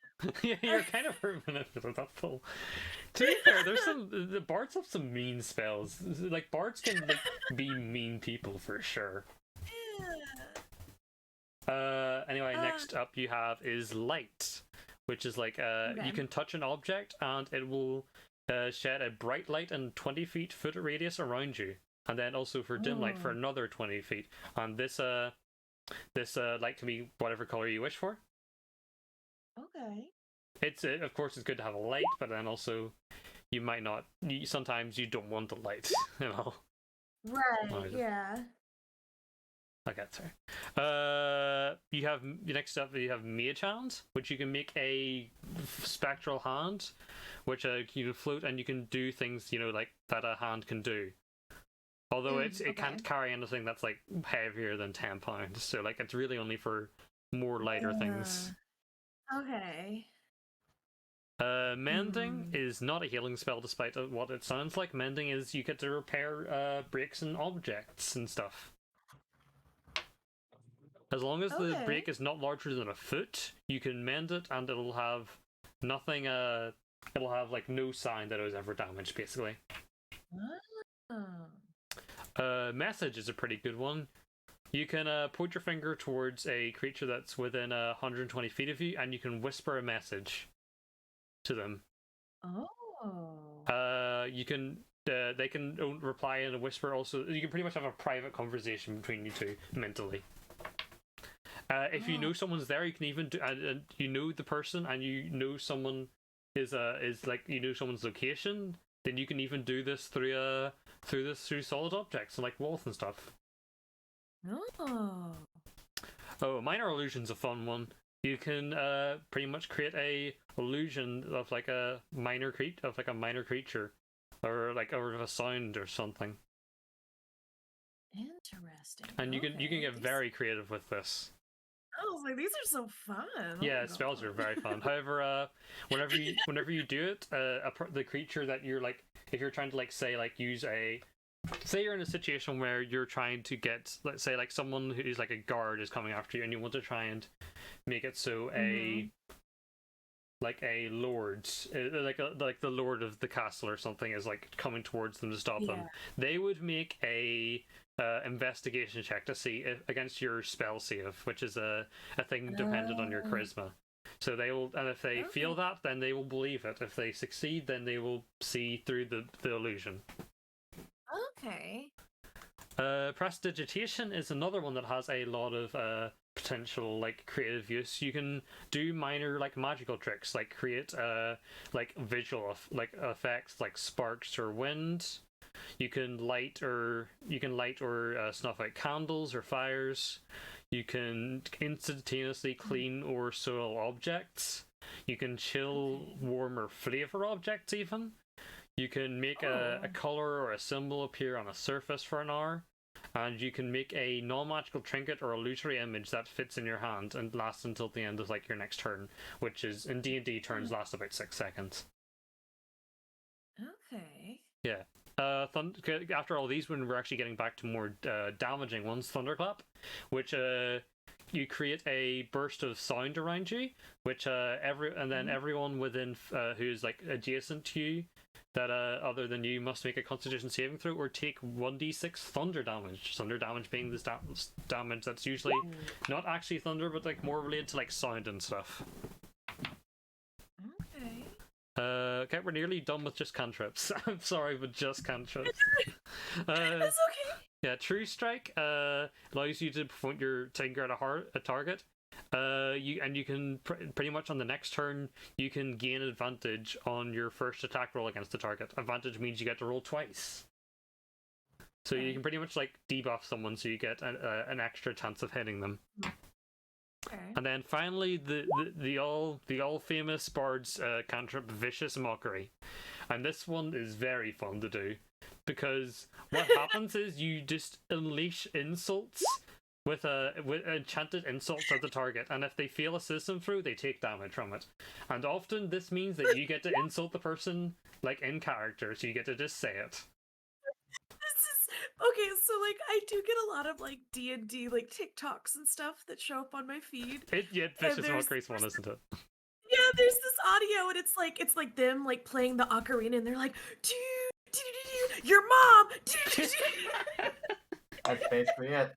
Yeah, that's Vicious Mockery. That is Vicious Mockery for you. Oh yeah, also another benefit of Vicious Mockery is if they fail it alongside taking the damage, they also have disadvantage on their next attack roll, which means they roll twice, but they take the lower of the rolls, which means that they can potentially miss more. Okay. Yeah. The reason. Go ahead. What were you gonna say? I was just saying, how many am I? You get cantrips? unfortunately you only get 2 of these. Okay. All right. No. Do you want me to go over any more of them just to catch up? No. I'm good. Okay. Now I'm just like for a second I thought I had 3, and I was like, oh, I'm so ready for this. But now I'm like, if you're one level higher, you'd have a third one. It's okay. I think.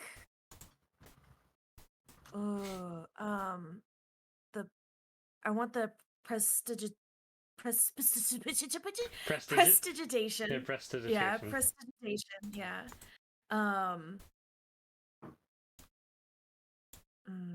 See, like part of me does want Vicious Mockery because it seems like it's just like It's very fun. Yeah, just it is useful to have in terms of cantrips one that's like utility, like prestidigitation, and one that you yeah. can use in combat, like vicious mockery.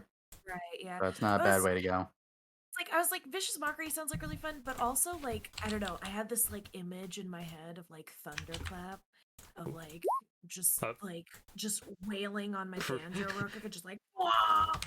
That's like, yeah, there's a what is it? There's like I can't remember who it is, but there's one of I know who it is, but I can't remember what spell it is. But one of the campaigns I'm watching, one of the characters like is they're pretty much a Metallica ripoff. They're literally called Metallica, and they've done stuff like that. Oh, that's funny. I love that. Sorry, but like Yeah, no, I think I just remembered one of my favorite lines from them is just in the very intro one is this is like it's before like in this one goes out to your mom because I did her last night. That's one of my favorite Wow. quotes of all time in any D&D game. It was just accompanied after that by really bad guitar playing.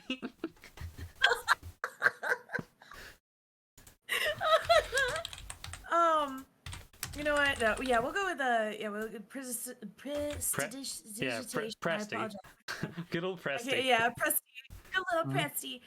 Yeah, we'll go with Vicious Mockery just because. Fair enough. I I'll want put the opportunity. let me just put these in because I have to like manually do them because actually Oh no, you're fine. yeah. So hold on, let me get the page up thing again. Where's I closed it? There it is. Can I export this to like? No, I don't want to export it as a JSON file. I want to just export it as into the character sheet. Why are you like this? Roll 20. Target. It doesn't really have a target. It's just yourself, I guess. It is not concentration. It lasts for up to an hour. I don't think it has any spellcast ability. And then we just copy paste it all and copy paste the whole thing in. And done. And if you want to see where these spells go, you can click on your character sheet and then click to spells. Okay. And then you can, if you want to ever use it, you can just left click where it says prestidigitation and you can do it. Oh, cool. Okay. Okay, All right. yeah, that's how it works. Let me see if it's please tell me Thunderclap's in here. No, Thunderwave is, but not Thunderclap. Of course. Never can make my life easy, can they? Nah, legal. No. Gotta have capitalism, am I right? Mm-hmm. Yep. Gotta love it. Gotta love it. It's illegal not to. Yeah. An action, 5 feet, targets. Well, I'll just say all in range, because, you know, it is. Also, I'll just quickly explain. They have 3 components usually for spells, which is visual, which is which one is visual? Visual is doing something with your hands, or is that saying something? No, that's vocal. It's vocal. Be vocal. So vocal is saying things. Somatic is doing things with your hands, and material is an actual object that you use as part of the spell. Yeah, and also like usually it's assumed that you're always going to have the material, just unless like it's higher, like incredibly high level spells, basically. That's how I do it at least.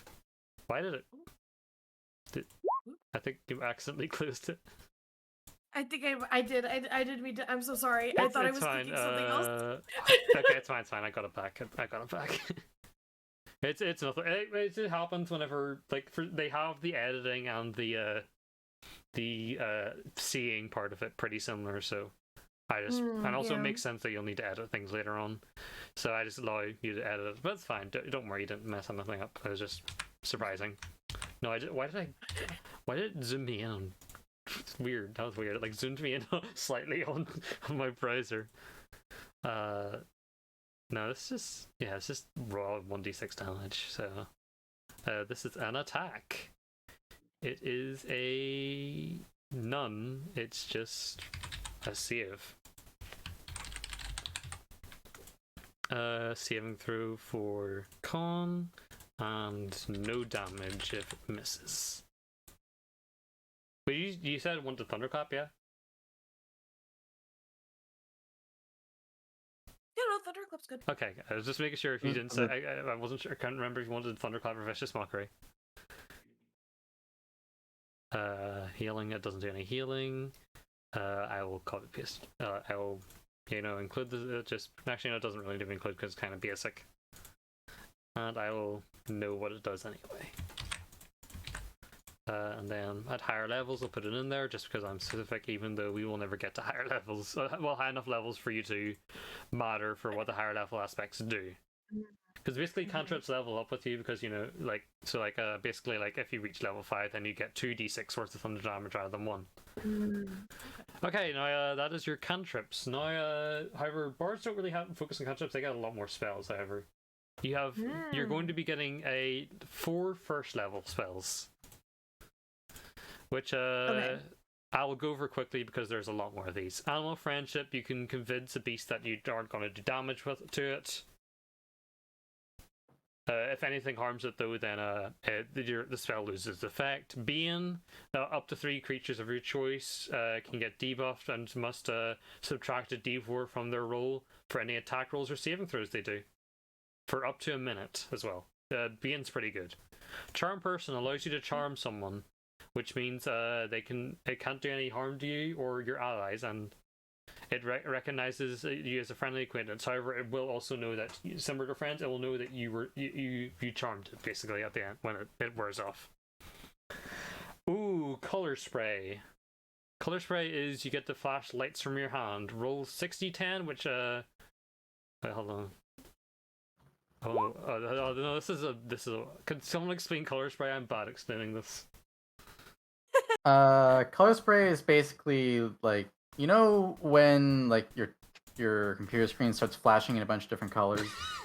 You basically do that to someone, but you're throwing it at their face.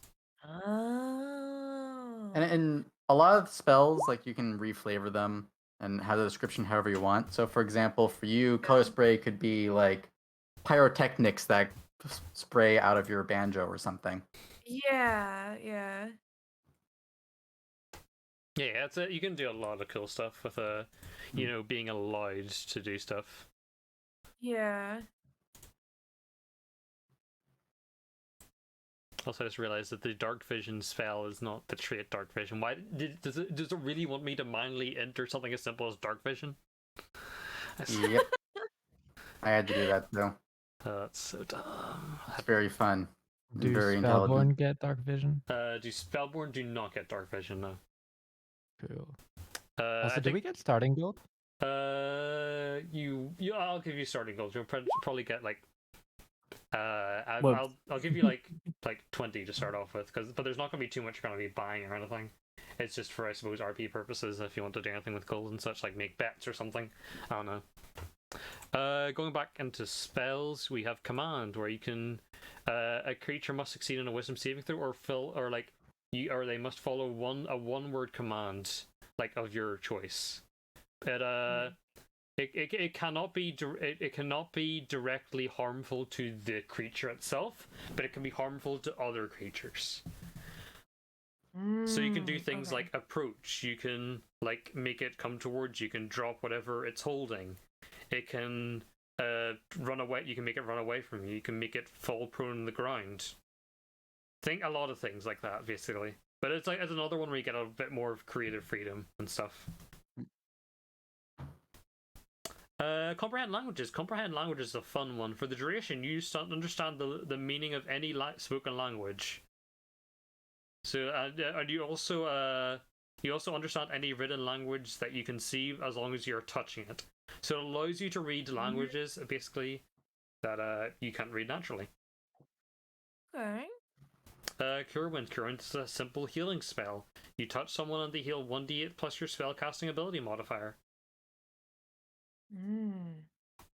Detect Magic allows you to sense the presence of magic within 30 feet of you, and it'll also tell you what kind of magic it is. Disguise Self allows you to magically disguise yourself as looking like a completely different person for up to 1 hour. But a creature, but if on like a surface like regular look, you'll look like just like them. But if they investigate you, they will do a check, and if they succeed, they will see past your disguise. Okay. Dissonant whispers. You can pretty. It's kind of like a support, kind of like increased version of in a way of vicious mockery. It does 3d6 on feel, and also it forces it to use its reaction, which is a special type of action that you can't take on your turn, but if certain requirements are met that the creature can do, then it can use its reaction. But it basically like, but also more, correct me if I'm wrong, but I'm pretty sure a reaction also includes an attack of opportunity, aka the attack someone gets on someone when they move out of their range. So you can potentially use that to like save a person if they need to get away. Okay. Distort value. You can increase an object's perceived value. Oh. Earth tremor. Yeah. Earth tremor allows you to make a small earthquake within like around 10 feet of you, I'm pretty sure. And if they fail, they take damage, and they are knocked prone onto the ground. Oh, okay. Fairy fire allows you to.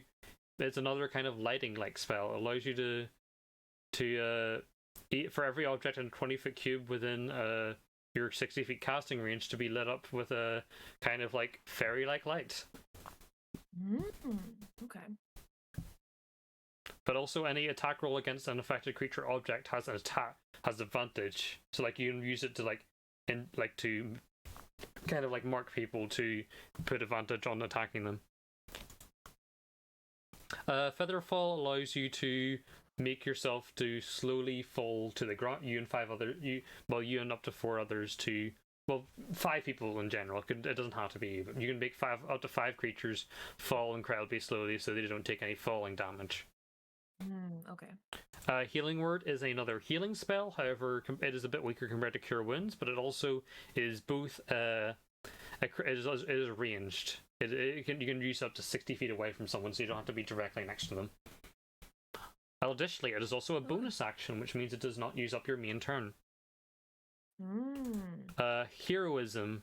You can touch a creature and they've got very brave. They cannot be frightened, and they also gain temporary 8 hit points equal to your ability modifier at the start of each of their turns. Okay. Identify. You can check out what if you want to cast on something, you can tell if it is a magical item and what it is also. If you're touching a creature that is magic, you can learn what spells are currently affecting it. Illusory script. You can make fake writing that's like that only appears to you and others that you want it to appear to. So you can like make secret messages. But also creatures who have true sight, which is a very special type of sight, can also read it basically. Longstrider. It's simple. You give them a buff and they get an extra 10 feet of movement, so they can move up to 2 squares more. Silent image. You can create you can make an image that just is of something that is no larger than 15 feet. So it's like kind of like a minor illusion, except it's a lot bigger. But you can also if you try to move through a silent image, then it reveals an illusion. It also has the same investigation thing that minor illusion has.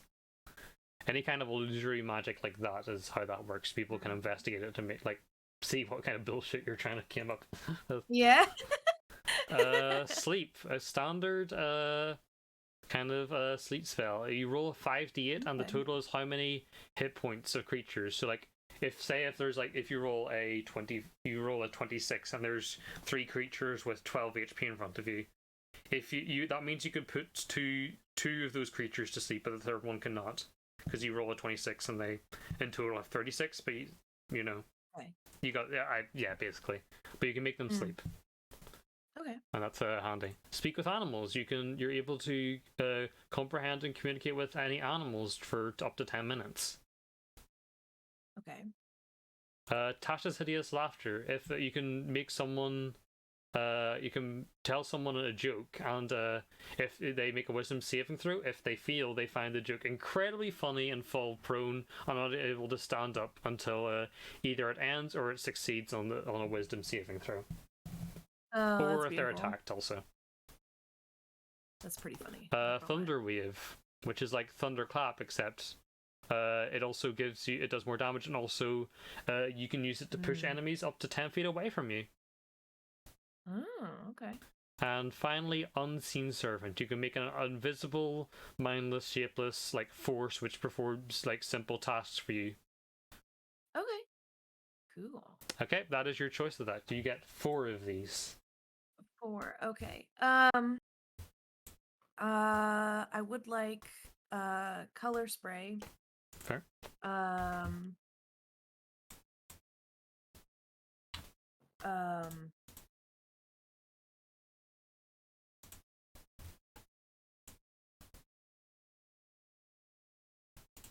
For a second there, I thought I didn't have color spray like put in here. Yeah. And disguise self. Okay, color spray, disguise self. Can you, if you want to write these also, like after you say them, can you put them into the channel just so I don't miss them out? Because that's like you can say them also, but it just makes it so I can just immediately look back and say, oh, that's what she wanted. Yeah. This was it. Spray. Self. Then the what is it? Was it distort value or? It was distort value. Yeah, distort value. And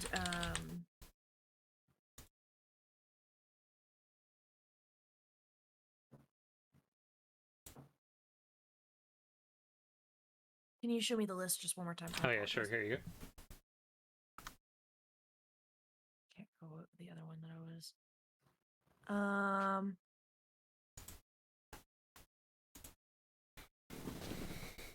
Color spray.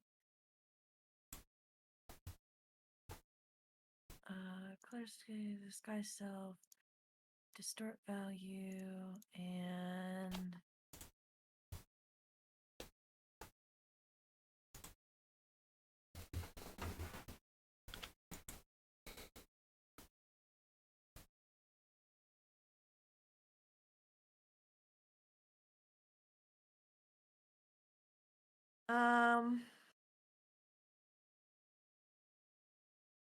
dissonant whispers.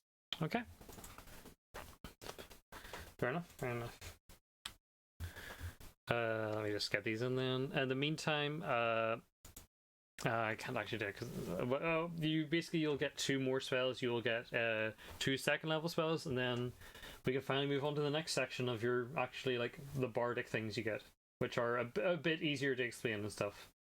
Wait, I just realized we have to go through Bard College. You've gone to college. Oh, yay! But there's Congratulations! Congratulations! Congrats, you're in debt. I actually graduated this time? Oh, Wow. no. Yeah. D&D is where you can live out all of your wildest fantasies. Like getting fur. Color spray, dissonant whispers. I don't have to go back and literally just pull it up on this special thing I have, because I literally just put in.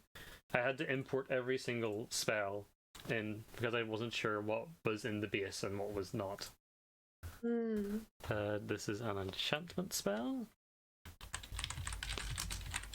There's a bunch of different magical skills. There's abjuration, conjuration, divination, things like that. It doesn't really matter. It's just like you're not a wizard. You don't really have to care too much about what school it's from. You didn't go to school. You went to college. There's a difference. That's actually true. Yeah.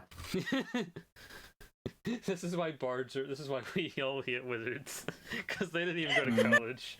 Lamau. They just fire a bolt. Yeah. Sorcerers are the real targets of hate here. They didn't have to work for any of their power. Oh, don't worry. Nope. There's special things. Silver spoon. There's special there is stigma against sorcerers in Vasco, but not for that reason. Fear. Then you can be a warlock where you just have a job. That's all. That's it. You know, a job, Contracted but also, freelance job you do. contracted to like Satan, but you know, it's fine. Warlocks are just Cthulian freelancers. Yep. There is a Cthulhu. There's basically a Cthulhu. Well, not basically Cthulhu, but kind of Cthulhu called in Vasco for one of the patrons for the Fathomless, which he is known as Ixvokanash. And he just pretty much wants to flood Sounds the like world a over. wonderful breakfast item. Ixvokanash. Yeah. I'd eat that. Oh my goodness.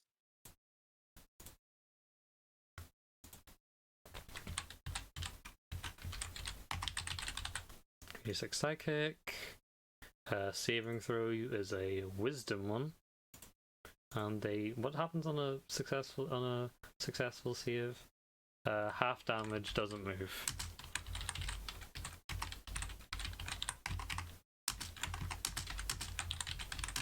Doesn't move.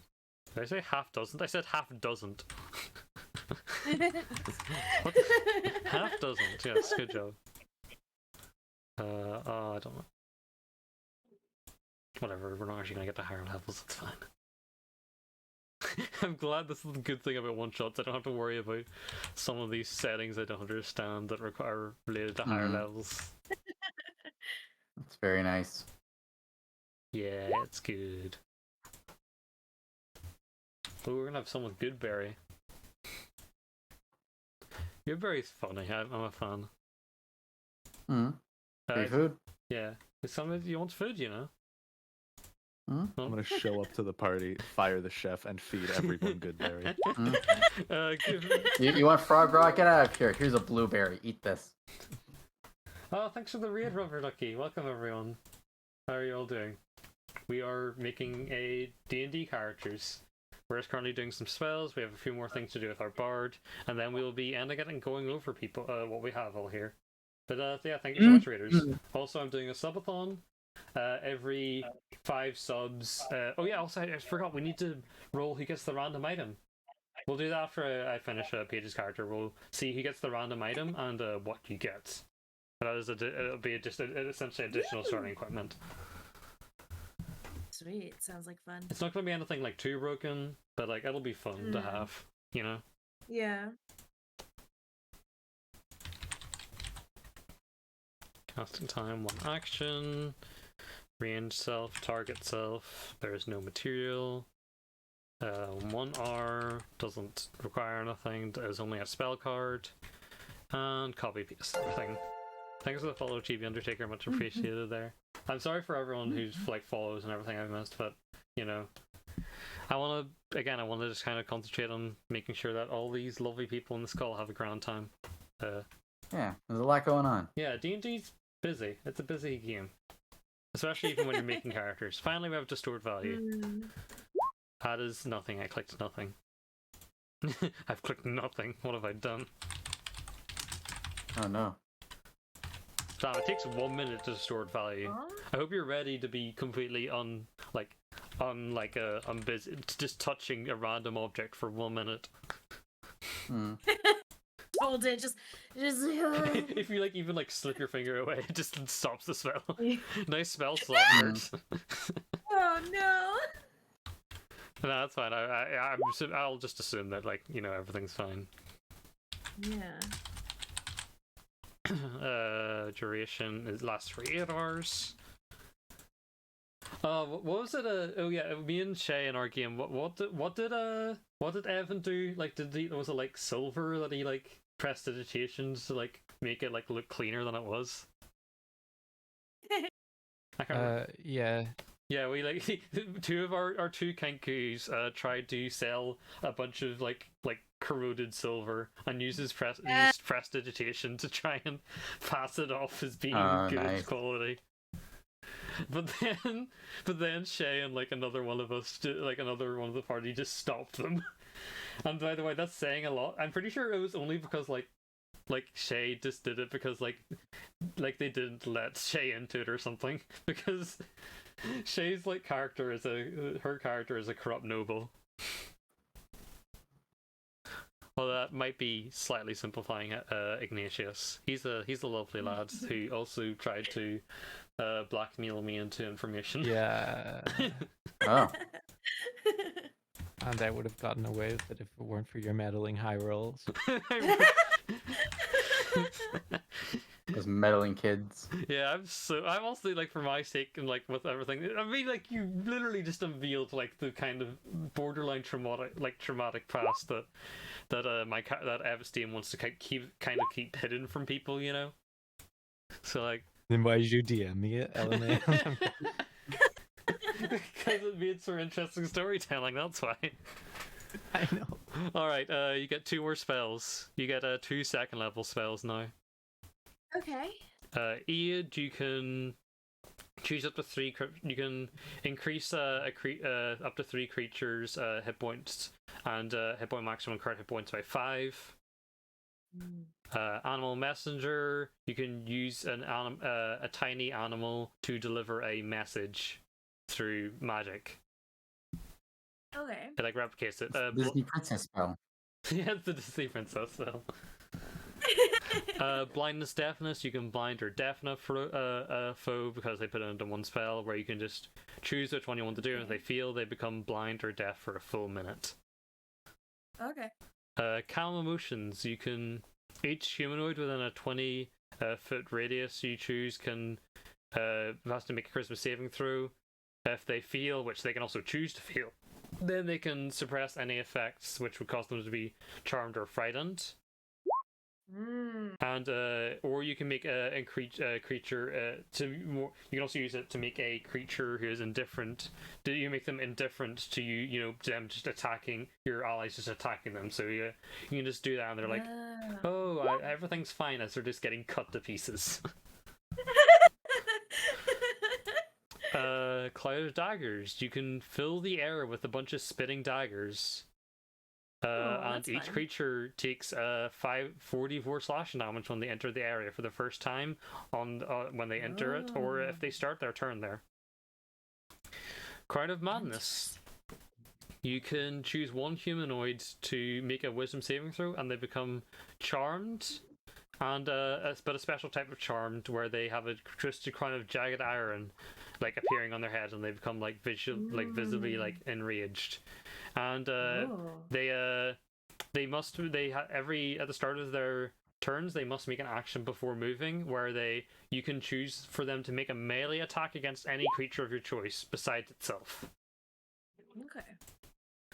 Detect thoughts. You can read the thoughts of certain creatures. Pretty much that's it.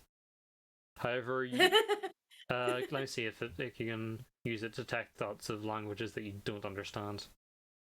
They have to at least speak a language, but they might be able to. I'm not sure if it applies to languages you don't know. Does anyone know if detect thoughts applies to that? I believe that it does not apply to languages you don't know. However, the secondary effect of it, where instead of really reading their thoughts, you just kind of read the surface level feeling of their mind, you can still get kind of like their emotional read off of it. Okay. That's fair. Enhance abilities. You can get a bunch of buffs. You can give a bunch of buffs to people, which allows them. For most of them, are just like an advantage on checks, but then one of them also give them some additional buffs. Okay. They're pretty. It's pretty good just for its adaptability. You can like have to give to someone. Enlarge or reduce. You can choose a creature or an object to increase or reduce in size. They can willingly accept it, or they can try to challenge against it. If they succeed against the challenge, then it doesn't happen. You can either make them double in size, and they get a advantage on strength checks or saving throws, and they also deal 1d4 extra damage on their attacks. Or you can reduce their size. They have disadvantage on strikes and same throws. So basically, like, use enlarge on your allies, use reduce on enemies. Unless you specifically want them to like get through a small space or something, I don't know. But like you're a Right, goblin, you yeah. can go through a small space yourself if you need to. Or you could shrink yourself down to tiny you size. can be tiny size, to be fair, yeah. Yeah, be tiny. In Thrall, you weave abstracting words, causing creature to choice. Any creature that can't be charmed. Okay, you can like field save. They have disadvantage on perception checks, to perceive any creature other than you. So like they pretty much like only get their focus on you if you use them in Thrall. Okay. Gift of Gab. Oh no, this is weirdly like. What's AI? Acquisitions Incorporated. Okay, it's not one of the weird Rick and Morty books. There are Rick and Morty D&D books. And I learned about them when I went on 5e Tools and I was distraught. But no, this seems to be a legitimate one. This is Acquisitions Incorporated, which I'm pretty sure is the regular one. Cast a spell. You can reshape the memories of anyone who's listening to it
You make an illusion. They treat if they fail the check, then they think like some kind of like fantastical ghost is there. If they're Okay. incredibly convinced of the reality, they can even take damage from it. Pyrotechnics. You can create an area of non-magical flame, and it'll come up with pyrotechnics. You can make fireworks or smoke with doing it. Oh, okay. See invisibility. It allows you to see invisible things. Okay. Very Shatter. straightforward. I like Yeah. straightforward ones. They're just like you can see Yeah. invisible things. It's not. We're You not see going into invisibility. Phantasmal Force. Shatter. You can make an incredibly loud sound. You know, we have a very good like a RP way for you to do that. You know. Yeah. Yeah, Shatter's an AoE attack, isn't Yeah, it? it's an AoE one. Yeah, I used that on Corey in my wild mage because he walked into the area I was going to attack and I just attacked it anyway. Poor Corey. First off, you light his hands on fire. Second off, you just don't care for his health. Yeah, I fell out of a window with that character once. That sounds. Did he push you out of it, or did you just fall out of the window? Oh well, I didn't notice on the grid that I was outside a window. Nate was like, "You're outside a window, by the way," and I was like, "Oh fuck it, I'll fall." I'll fall. I appreciate the respect for the situation. Some people just like push themselves back to like be there, but nope, just it happens. But yeah, anyone in the area takes 3d8 thunder damage on a fail save, or half as much damage on a but if they're made of like stone or crystal or metal, they have disadvantage on that, so more likely to be hit. Silence for the duration. You can make a 20-foot area where no sound can be created or pass through. Freaky. This includes spells which require verbal components. Skywrite. You can cause up to 10 words to form in clouds. Considering you're going to be mostly inside, I'm not sure how useful that'll be, but it's if you want to. It's there if you want it. Yeah, I'm not gonna stop. If you really want to have a spell, I will not stop. I will not stop you from it. Suggestion. You suggest a course like someone to do something. It's like what was it? Yeah, it's like I suggest you shit yourself. They feel the save. They gotta do it. Yeah, if they feel it, they do it. I guess so. Yeah. Warding wind. You can make a special wind that blows around you in a 10-foot radius and kind of follows you as well. It deafens you and other creatures. It extinguishes unprotected flames. It like disperses any like vapor, fog, or gas. It becomes a difficult terrain for anyone besides you, which means it takes more movement for them to get through it. And any attack or any range weapons that go in or out of the wind have disadvantage. And finally, your final spell, Zone of Truth, where you can create a magical zone in which anyone who feels the save, they cannot speak a deliberate lie while they're in there. All right, you have 2 of these. Okay. Pyrotechnics. Nice. Pyrotechnics and and then we're gonna go with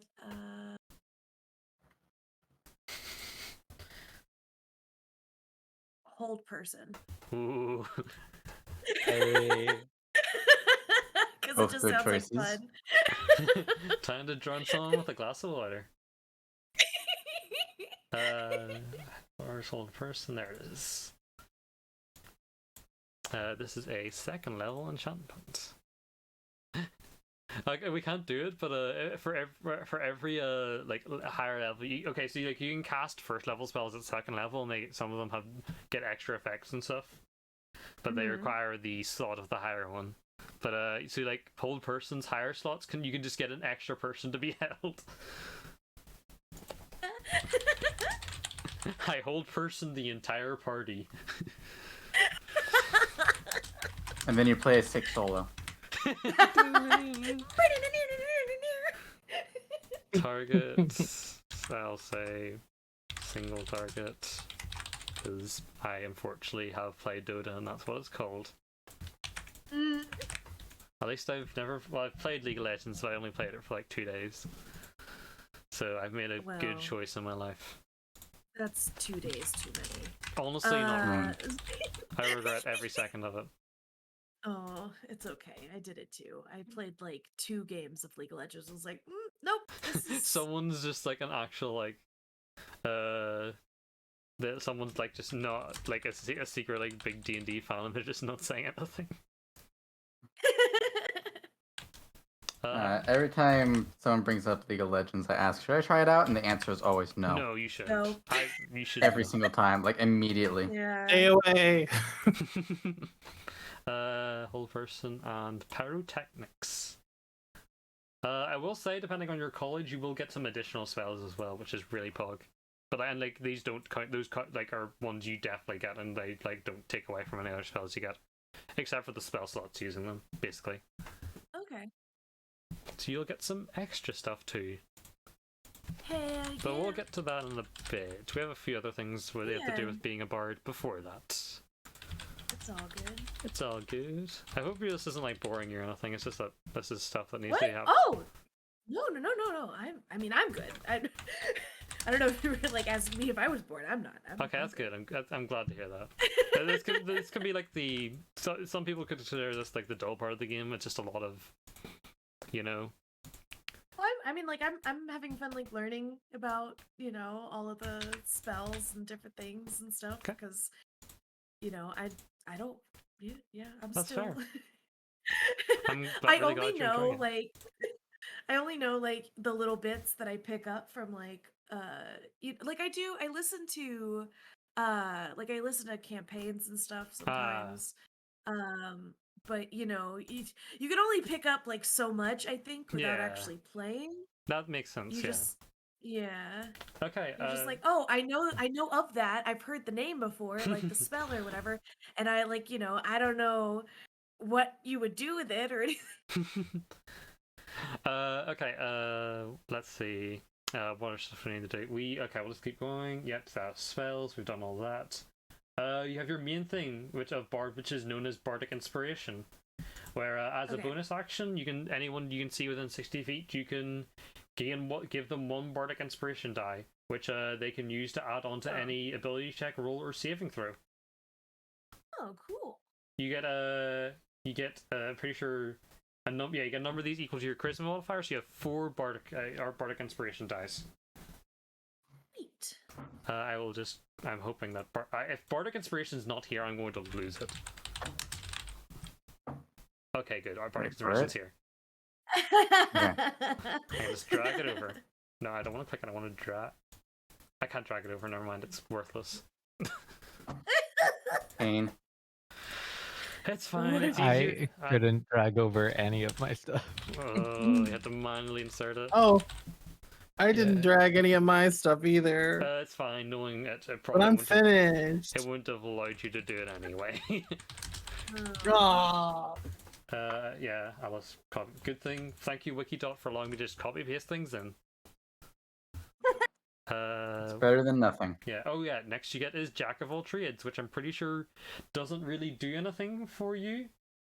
Because Okay. actually, no, it's fine. It actually does do things for you because there are a bunch of skills that you don't already have benefits for. So Jack of all trades allows you to add half your proficiency bonus, rounded down, so you get an extra 1 in to anything you don't already have a 1 in, which is just athletics. So you have a 1 in athletics basically now as well. Okay. Jack of all trades, click that, and that should be it. Yep. Okay, Song of Rest. It won't really matter too much because unless you decide to take a short rest anytime, you can. But basically, you can use your music to help wound any of your wounded allies during a short rest. Any creatures who use a hit dice to regain their HP can regain an extra 1d6 of that. Your hit dice is how many dice you have that are equal. So you basically have d8 hit dice, which means you can. If you were to take a short rest, which is a 30-minute to an hour break, like in character in universe, then you can spend a number of hit dice that you want to roll a bunch of d8 to recover that much HP, basically. Okay, next we're going to go on to your college. you have a few choices of your college. There is the College of Creation, the College of Eloquence, the College of Glamour, the College of Lore, the College of Spirits, the College of Swords, the College of Valor, and the College of Whispers. If you if you want to just give a look into any of those, I'll go on to that, or because I imagine you're I did. This was something that I actually got a chance to. This was one of the things I actually got a chance to look at, like earlier. So I was, but I was a little. I wasn't sure yet if I wanted to do. I was kind of in between either College of Lore or College of Spirits. Okay. And I was just trying to decide which one I thought sounded like it would be more. We can look through the benefits you get from it if you want. Okay. Okay, let's do that. College of Lore. You get proficiency with an additional 3 skills of your choice. And you can also use your wits to distract, confuse, or sap the confidence or competence of others. You can use a reaction to expend a use of your bardic inspiration to subtract the number, subtract that number from their roll. Okay. Like, you can use this after you see the roll, but I decide whether the check, or I decide whether it's too late to do it or not. Basically. Oh, okay. For College of Spirits, you can reach out to spirits. You know that you get the guidance cantrip, which is what does guidance do again? Because I don't think you got it. It's one that you can get as a bard. Guidance lets you add 1d4 to someone's roll, basically. Oh, it's like so out of combat, you can just kind of add guidance to someone's roll every time. Okay. And then you get spiritual focus. You can use tools which aid you in channeling spirits. So you can have a fun bit of overlap with Lillian's character with a. You summon the spirits and I banish them. Yeah. I'll make $1 million. Thanks for the raid. Thanks for the raid. Welcome. Yo, follow me on Twitter. Oh, goodness. Are we doing that now? Are we doing that? Hope you're doing well, Beatrix. Thanks for joining. I can't believe we're gonna have to fight some jackalopes now. Fight some jackalopes. Jackalopes got nothing. They got nothing on our part. I don't know. I've met some pretty rowdy jackalopes before. Would you say they don't have Jack? Oh. Yeah, that's. I'll leave. I'll get out. Yeah, you can. Sorry about that. Gotta have my bell on. Yeah, thank you so much for the raid. Anyone who's joined, welcome. We are currently making some characters. I'm also doing a subathon. If we reach another 3 subs, then we will get I will be doing a VTuber D&D tier list where I will be placing each VTuber or person who wants to submit their image to it for to what class they'd be, just based on their design and such. So that'd be fun to do. I'm probably not gonna do. Which class would the druid monkey be? Oh, I wonder. But yeah, okay. You can use if you wanted to be a spirit bard, you could use one of these any of these objects as a focus spellcasting focus for your bard spells. So this is more of a what do you call it? A for your, a wee visual thing you can channel your spells. So you can use a candle, a crystal ball, a skull, a spirit board, or a taraka deck. Ooh. This would be instead of using your banjo. Yeah. Yeah. You could be a ghostly banjo that was passed down from a specter to you. Ooh. Generally ignore stuff like that though if you do want to do something else. Yeah, if you want to do something else, your own theme. player. It's your own character and how you want to represent them goes first. But Right. for other stuff, you also get Tales of the Beyond, where you can reach out to spirits who tell their tales while holding your spiritual focus or your banjo, I guess. You can use a bonus action to expand a bardic inspiration die and roll on the spirits table, which are a bunch of benefits here that you can roll when you just roll a d12 for them. So yeah, you get a bunch of like unique benefits that you can pretty much use if you don't want to use Bardic Inspiration. Okay, so that's College of Lore and College of Spirits for what all you get at level 3. Which do you think you'd rather have? I think College of Spirits would be more fun. Okay. You will be a spirit. Your spirits, then. Then we will give you your College of Spirits bonuses, which spiritual focus I won't really do, but you get Guiding Whispers, so you get the Guidance cantrip additionally, which means I have to type up another spell. It's fine. It's fine. Just keeps happening. I'm not looking forward if one of my other parties ends up having a party that's full of spellcasters, especially if it's the one that's a level 5, because then I have to do level 3 spells as well. Where's like guidance? There's guidance. Okay, concentration. Yeah, okay, it's pretty simple at least. That's good. It's like Bardic Inspiration, but less, but also free.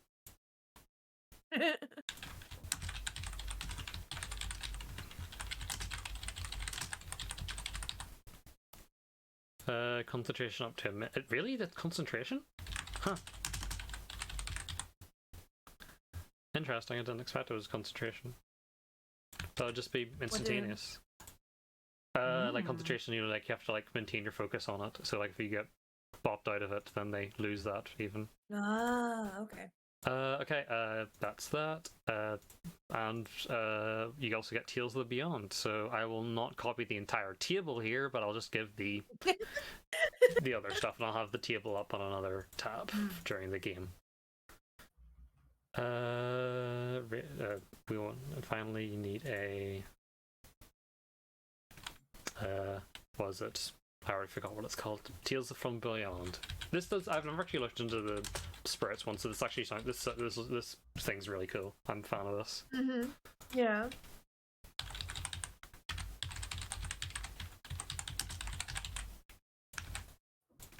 Okay. I just need that.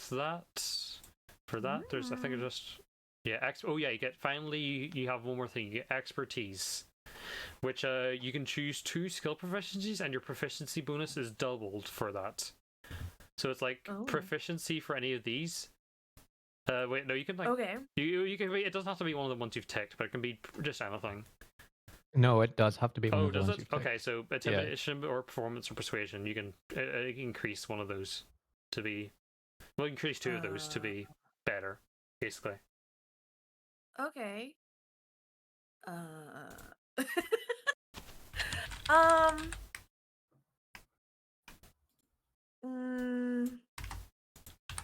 Persuasion. Persuasion. Okay, let me just go to that. And you got one more. Performance. Nice. Let's see how much bonus you get for that. No, you think it's a lot. You have +8 on performance and persuasion now. Ooh. Whoa. Okay. Now I just need to get pretty much just copying your tool proficiencies now, and we will be done with your character, and then we can look over yours, and then we look over everyone else's. And then we roll the random item. Oh yeah, then we rolled the random item. Thanks for reminding me. I would have forgotten otherwise.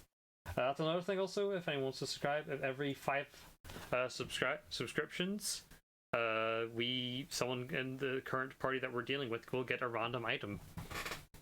It will not be anything broken, of course, because that'd be dumb and just but it'll be something fun to play with, for sure.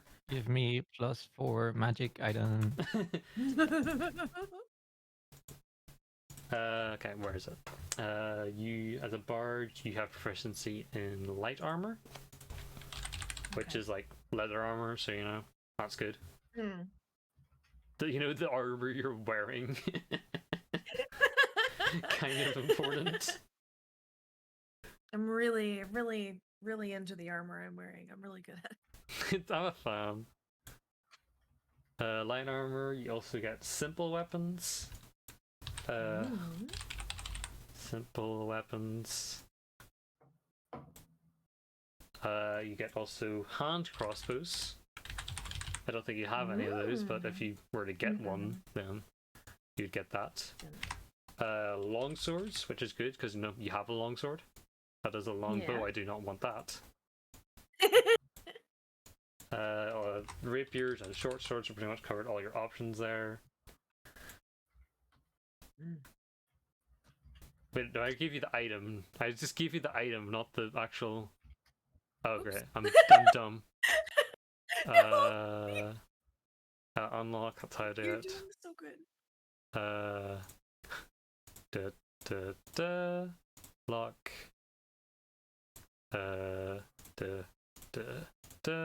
Lock. Okay, I forgot to do that. Actually, I distracted from items, not from proficiencies.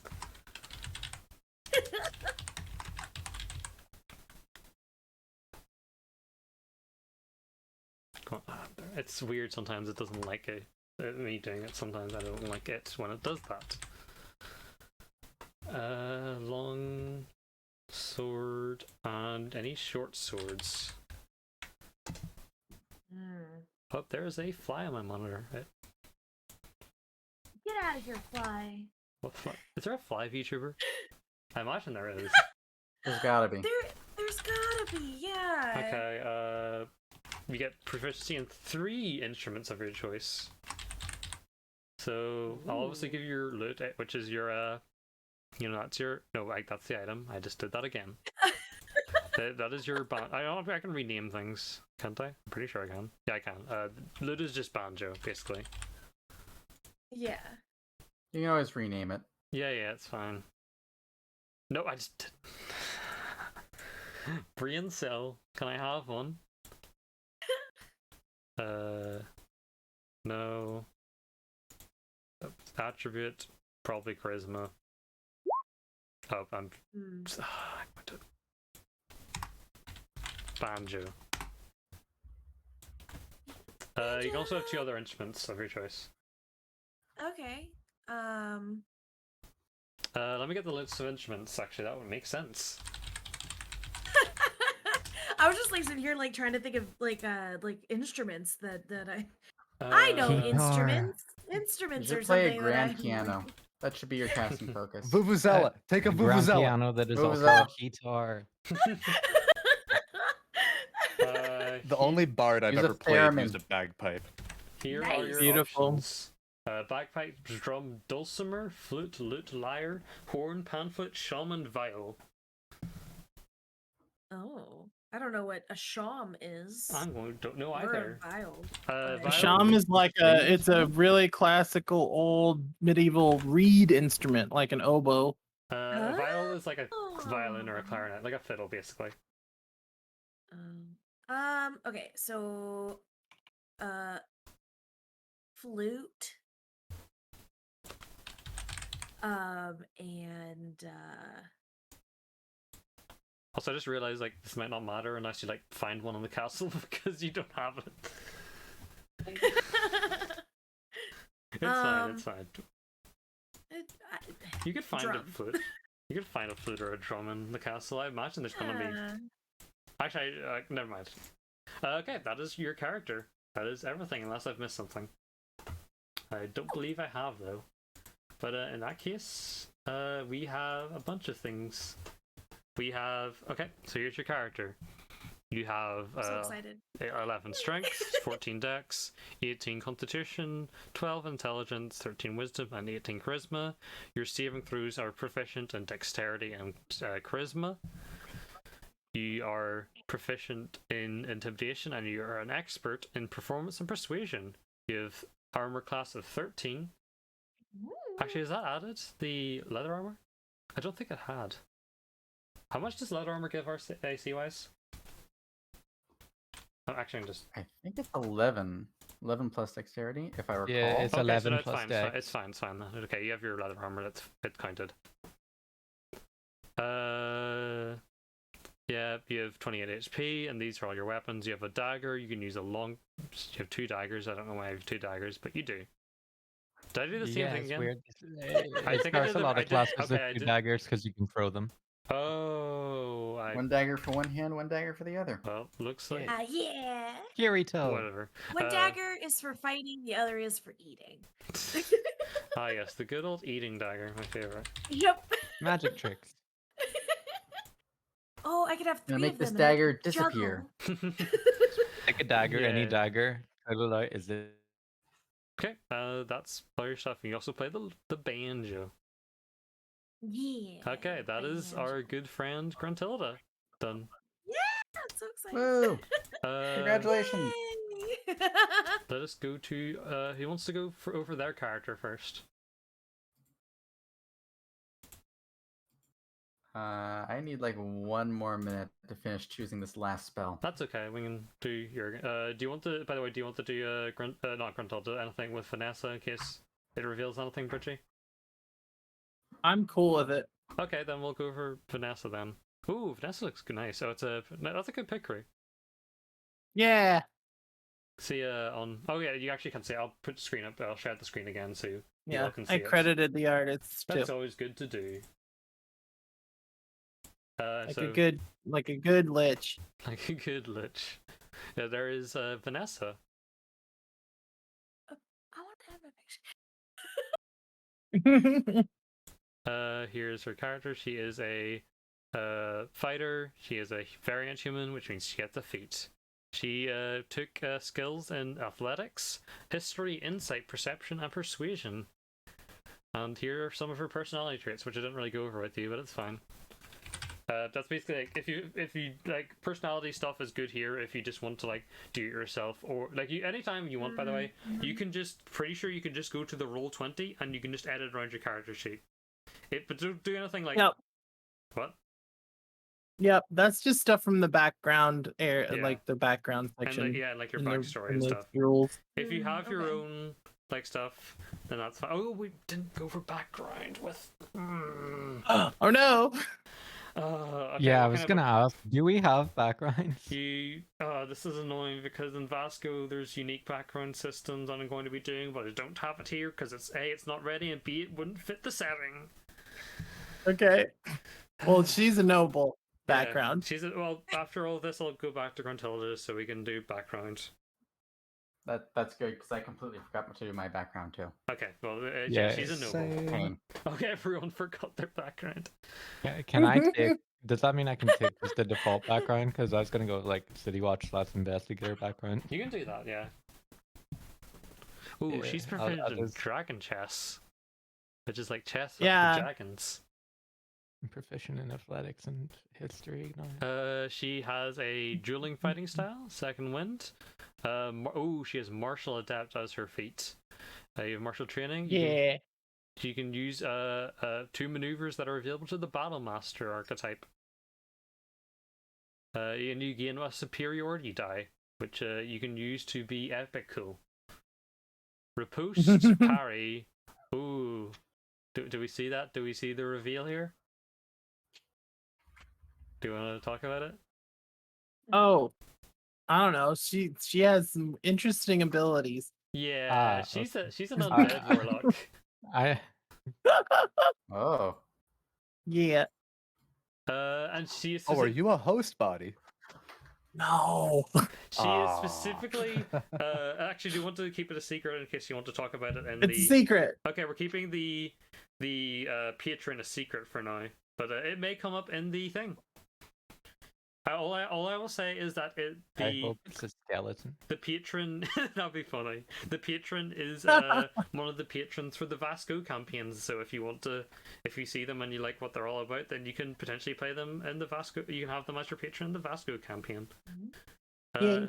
As spells for eyes, we have True Strike and Booming Blade, and then we have Bane, False Life, Arms of Adar, Hex, and Armor of Agathis. So yeah, some cool stuff. Very cool. You didn't do your spellcasting ability or stuff. So what does Warlock get Whoops. for spellcast? It's Warlock. Spellcasting ability is charisma. Spells. Okay, there's your. I'm gonna put your spell save DC and your spell attack bonus. Cool. Yay. Yeah, that should be you. Does anyone want to go through their stuff even though they haven't done background? It's fine if we don't go over it necessarily right now. I should be good now. I added mine in. Okay, I'll go with Jurgen first. Ooh, there's Jurgen. Look at him. He's got a monocle. Hit me. He's got a big beard and a monocle, and he's got like a side like shave. Yep. As we know, he is a hill dwarf with of the death He's a death cleric. Mm. And Lots of death around here. yeah, we've got some pretty big death vibes and stuff. We have a You gotta be ready for it. we have a undeath warlock. We have a death cleric. We have a literal skeleton person. we have a spirit bard. What do you bring? What are you Just the bringing death to the? campaign. What is Theobald bringing to the table in terms of death? A lot of discomfort. I mean, he is a Causing scientist. You it. think this dude hasn't dissected stuff? Yeah, but that's a bit of a difference compared to the Just- supernatural. Oh yeah, also I for- didn't I mean, say that it someone's gotta stayed provide all the dissected. dead Oh, people, yeah. so I there you go. forgot. Hill dwarves do have an extra ability because I wanted to flesh out dwarves a bit. He gets a shoulder tackle, which as a bonus action you can push an enemy by doing an arm strike. It will not do the it doesn't do the damage, but it does force them. It does force them 5 feet away, and it also any ally if they get moved out of the way, then any allies can do attacks of opportunity on them. So just something extra to give to them because I wanted, mostly because I made the marsh dwarfs who are a custom subrace for Vasco, and they got a few extra things, and I decided I want to flesh out the other dwarves as well. I appreciate that as someone who likes to play dwarves. Yeah, Reaper. You can cast a Necromancy cantrip. You can do 2, but you can cast them on 2 creatures instead. As an action, you can present your holy symbol and censoring the undead. And you can turn a creature. Oh, we've got an undead party member technically, so that'll be interesting to see how that works. Just decides. Imagine just like following you around, like threatening to poke you. For sure. Gonna turn you. Gonna turn you. No doubt. You have one. You really have -1 initiative. Oh yeah, because you're Yeah, -1 because dex. I have a 9 dex. Spells, you have Chill Touch, Guidance, Mending, Thaumaturgy, Bane, Command, Cure Wounds, Ray of Enfeeblement, and Zone of Truth. Yeah.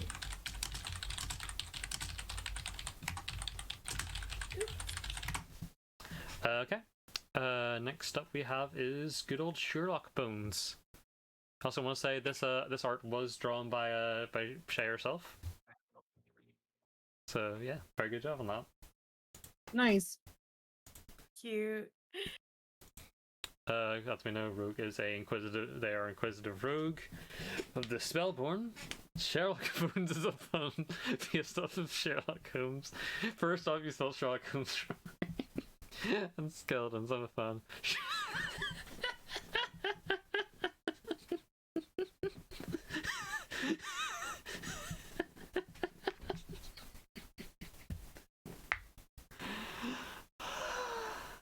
That's good. I'm a fan of your personality stuff there, Shay.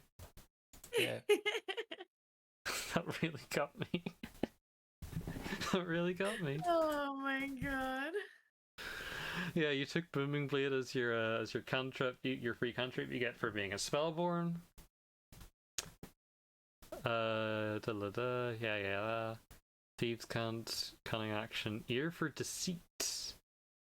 Which is you can pick out lies. Ooh. It's just any insight roll is at least in it, which is if it's 12 for me. That's fair enough. You pretty much, unless something's very good at lying or hiding what their emotions are, you're pretty much going to be picking up on it, which is, very good for you being a detective and all. So at 3rd level, you can use a bonus action to make a wisdom perception check to spot a hidden creature or object, or uncheck and decipher clues.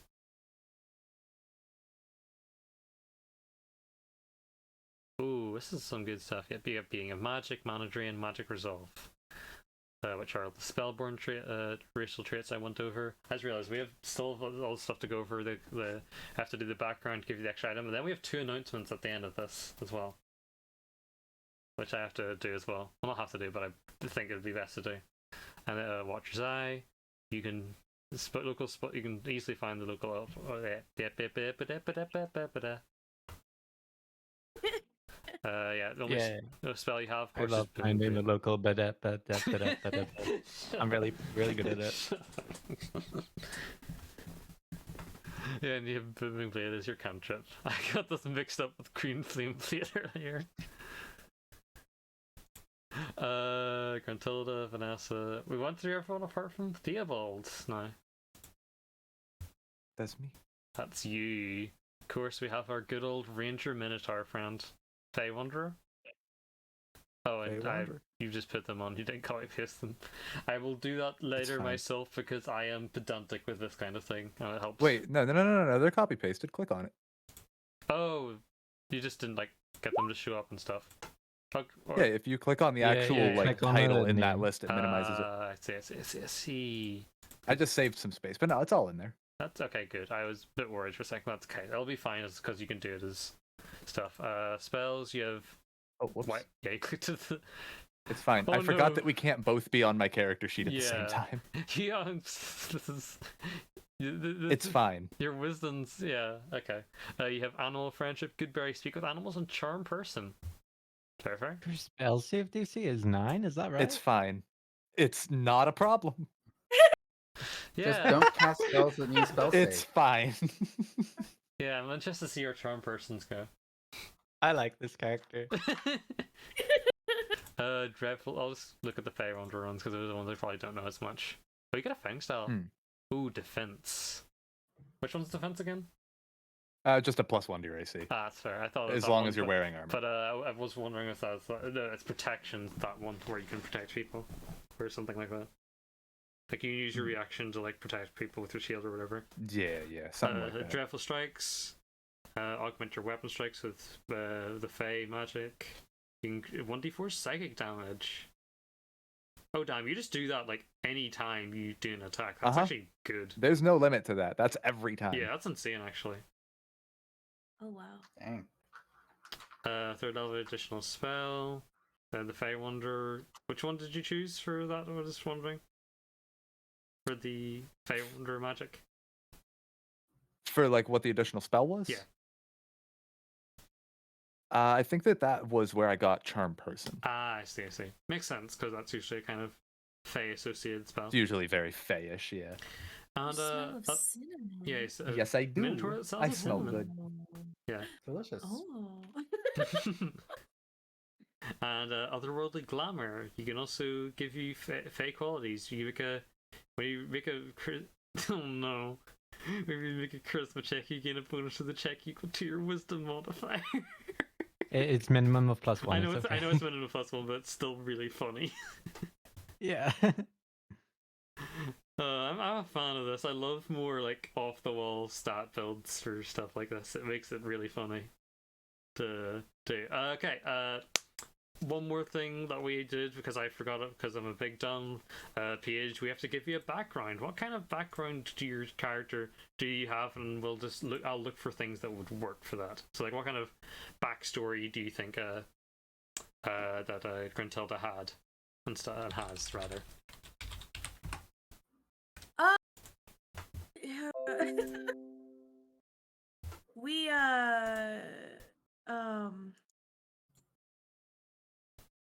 oh god, I don't know. She just kind of sprung out of the earth and Oh yeah, also I want to say also just quickly while I remember Peculiar Rabbit Beatrix, who's in here, was one of the people who was one of the people who assisted in making me racist and stuff, and she was one that came up with the concept of the Spellborn. oh, Yo, Nice. thanks. I get to play a skeleton. Super now. cool. Yeah. Like Thanks, Bean. Also, I could make a pun. Thank you very much. Yeah, she came up with the Spellborn as well as the concept of the Petravani, which I don't know if anyone's actually going to be playing, but they're there. They're the ruined, like the people who are like in like sandy ruined, but like rock bodies basically as their form. Oh, that was my second choice, ironically enough. Fair enough. Yeah, she also came with the Petravani. Words. What kind of background do you have do you think? Because there's a lot of things you can do. I don't know. I feel like so I was reading up on goblins a little bit, and a Mhm. lot of the like goblin like lore and stuff was basically like they just kind Do things. of they live very like fast and loose. Yeah. You know, like they're literally like the oldest living goblin was like 40 something and then he drowned or some shit like that I was To reading be and I was fair, like, like "Oh, I will say lore is like specific to worlds usually, and those ones are usually from the books. yeah." But like, so like I've like a lot of like sometimes lore isn't like the D&D lore for books is kind of like not how you want to do the characters because like it's like very human centric, very if I want to say it cis heteronormative. What true. But like it Well, happens. That's why we have to make things as queer as possible. right. I think that you Yeah. should be a Please. below average woodworker. Below average. Counter Oh my offer, God. you should be a fairy tale princess, or even better, a fairy tale prince, and just like there you go. Who cares about gender norms? I'm a goblin Yeah, bard. Yeah. no. Well, I mean like I mean I am a bard and you know my goblin does not you know she has no you know she flirts indiscriminately. Nice. But no, I kind of like imagined, you know, like she has like this weirdly like she's Gruntilda is a very confident and very like, you know, self-assured goblin. Mhm. And she has like this like weirdly how do I'm trying to think of like the words that I'm thinking of here. Um she has a lot more like she wants to live simply for the sake that like she thinks that she deserves to exist. Does that make Hmm. sense? Like I can like she's I can get that. Yeah, yeah, like you like want to like she wants to like prove herself and that she won't be like just die and be forgotten about. I guess. yeah, like well she's like so she's like she's about preserving her own life. Hmm.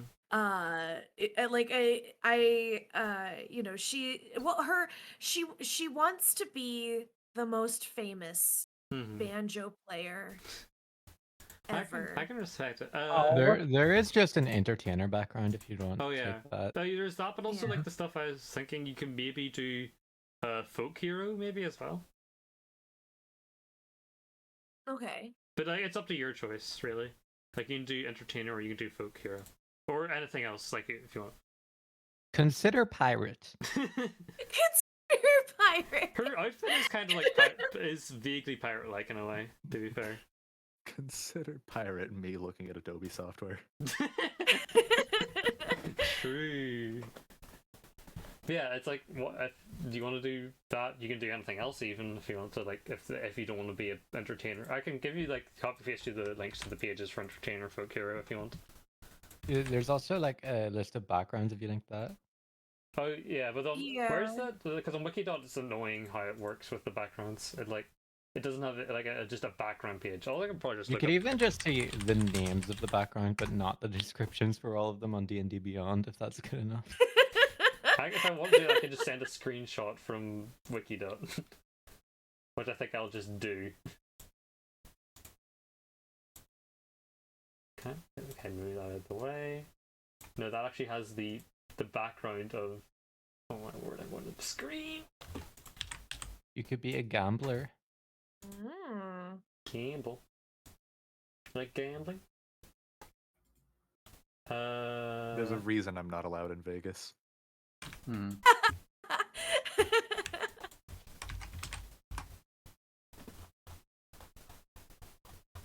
I'll have to scroll all the way down past all the Ed and Eddie. There's a lot. Yo, Fisher background though? Man, I love fishing. Mhm. Yeah, those are like the basic choices basically. And I'm glad I'm getting rid of this feature for something that is a bit simpler and stuff. Like that's more just based on where you grew up, and where you currently live. So like, it's a bit more basic and that stuff, I guess. Yeah, like if you want to do any of those, do for it. Yo, you could be a drug smuggler. You could smuggle in illegal weapons. I do have the what is it? The I make things seem more Oh yeah, like distort value. yeah. Oh, you could do that. You want to do smuggler then? That could be funny.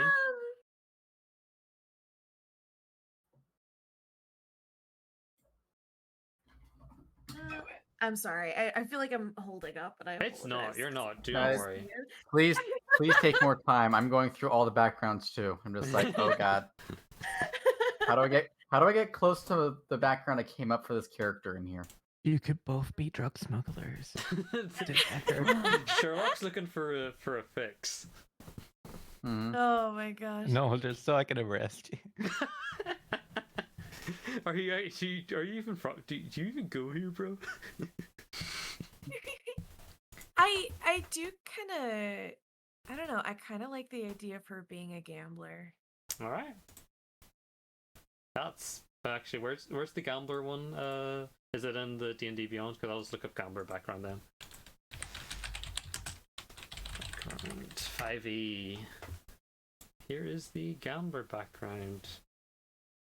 Mm. Oh, good. I have to. Okay, the 5e tools it is then. What's up? No, it's just like it's like this is like copyright material. We cannot post it here on this wiki. Oh. I got you. I Oh, got you. There's a sadness. link. Yeah, It's not a virus. It's where. Yeah, it's just or that or on 5e tools.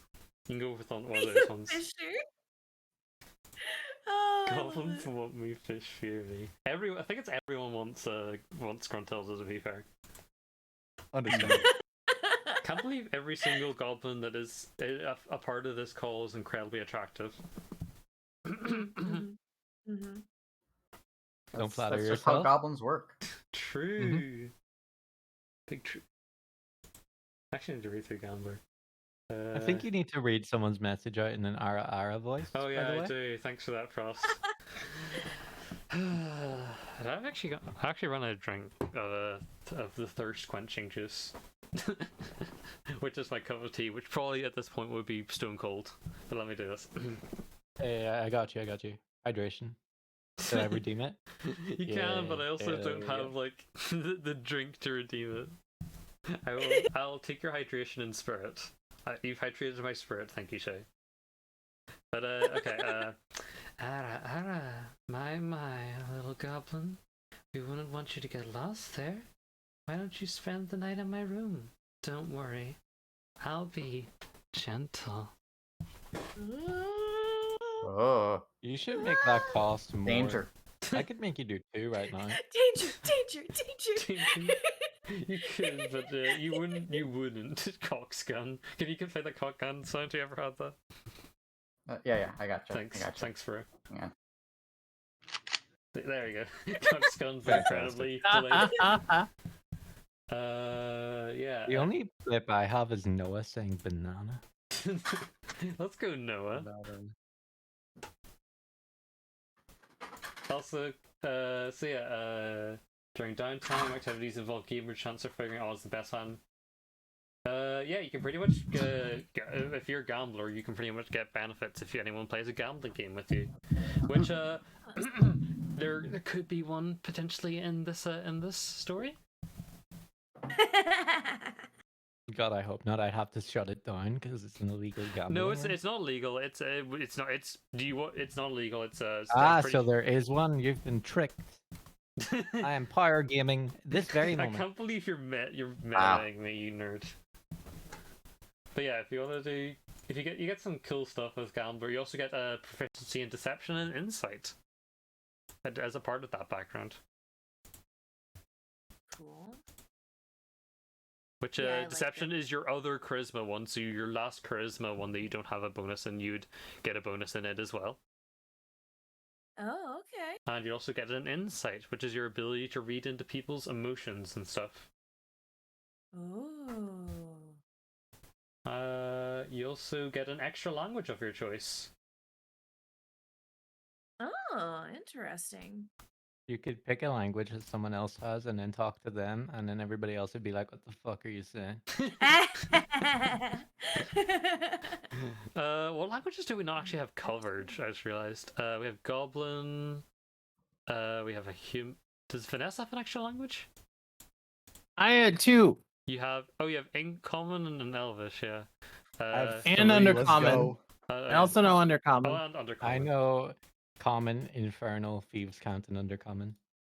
Thieves' Cant's like a Oh. half language, to be fair. Yeah, but it's under language. Yeah, I get you. But yeah, do you want to do Gambler or as your background? Yeah. Awesome. We can give you your Yes. Gambler benefits then. Deception and Insight proficiency. You get a gaming set of your choice, so I'll allow you to see what gaming sets you can. You'll get that 3090. You can look here. You can just look here, and those are your 5 gaming sets. This is actually the most like outright I can see what gaming sets actually like happen. To be fair, so like I've never found a Wait, I'm resource for sorry, actually showing me what a gaming set like what they actually do when you play them. Where am I looking for gaming sets? I'm sorry. Usually people make their own rules. Yeah, people usually make their own. I linked it. It's the most recent one, and it's the most recent link I posted in the group chat. Oh, okay. What other things do you get as a gambler? Gaming set. What language do you wish to get? I will give you a list of languages that are are most likely going to be spoken. Okay. Once the website loads, that is. So just need to make sure. It's okay. Yo. Someday. Always takes What? longer when you're on stream. Okay, the website I used got bought over by businesscave.us. Oh, I guess. Okay, there you I go. guess we're just gonna advertise businesscave.us now. Yeah, Let's and go. please sponsor me, businesscaves.us, and there's essentially the link, and you just scroll down for all the languages. You can scroll down a bit, and it'll show you what like kind of basis it has and what who typically speaks it. Okay. What else do you get for gambler? You also get a set of fine clothes. You look your best gambling. Ooh, nice. I guess that's just your regular clothes you had on you, because that's a pretty good fit you got. Thanks.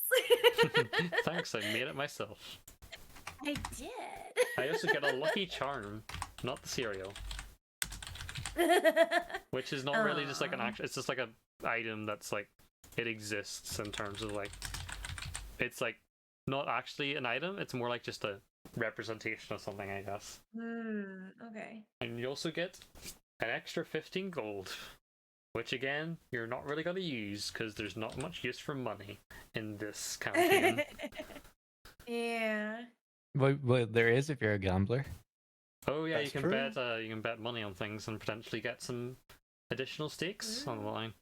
I played a gambler in one of my campaigns, and you started out with 30 gold. I lost 20 immediately.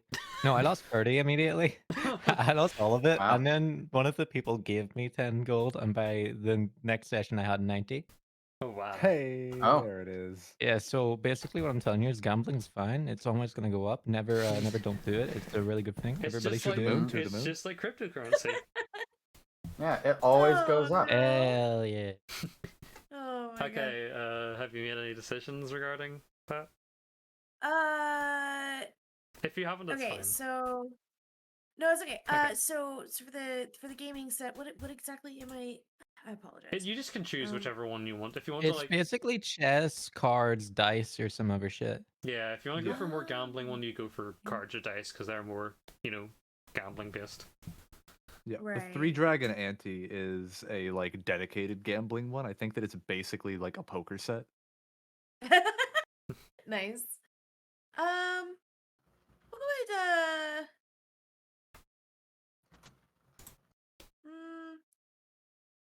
do card set. Okay. Just a regular card set. That's perfectly fair. Does it have those cool pictures on it instead of diamonds, hearts, spades, and clubs, where it's just like characters from SpongeBob? Yeah. Yeah. Hell Yeah, and it's all Yeah. holographic, so you can turn the card and it's different pictures. I also assume you want your proficiency to be in playing cards, because you also get a Yes. proficiency for a gaming set of your choice. So yeah, that It'd makes be sense. funny to own playing cards and then just be like, oh, I'm shit at it though. I'm good at chess. That's So. just me Hmm. IRL, except not good at chess. Also, you get a language of your choice. An extra language. Yeah, what would probably be the most like, I don't know, I guess um Like, useful? yeah, I guess, yeah. Do you want to get a language someone else has, or have a language that's actually, you know, I'll give you a bit of meta, and I will look through and see what language like isn't like incredibly like important, but could get you an extra nice bonus if you want. Okay. Okay. Come on. I'm pretty sure there's one point where you can get some kind of bonus with it. I'm just going to Control 4 speak. Control F speak.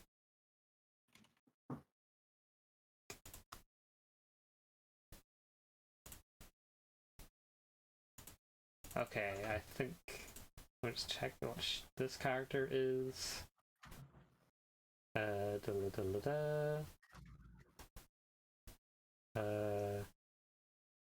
I'd say Elven could be a good choice. Okay, that's kind of what I was thinking was Elvish. Alright, Elven it is. Elvish? It's Elvish. I'm done. Okay, that's all your stuff. That is pretty sure your character fully made now. Yes. Okay, do you want to have we gone over your we can just talk about what you chose Jurgen for your thing. Yeah, I'm gonna go with Can I get archaeology. my magic item now?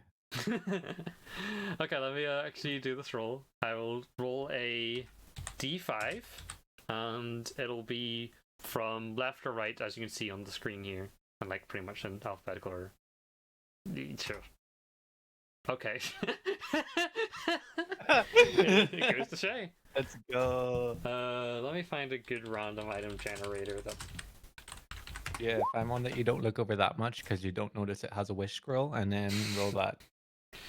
Yeah, I don't want the counters. Not trinkets, because trinkets are kind of. They're fine, but it's like not actually like anything, you know, that like gives you a meaningful thing. You know what? I'll be nice. I'll give you a random minor magic item. Hey, I hope Pretty it's good. a smoking pipe. Okay, I will generate it and I will roll a d10. I hope it's a tiny bronze bead.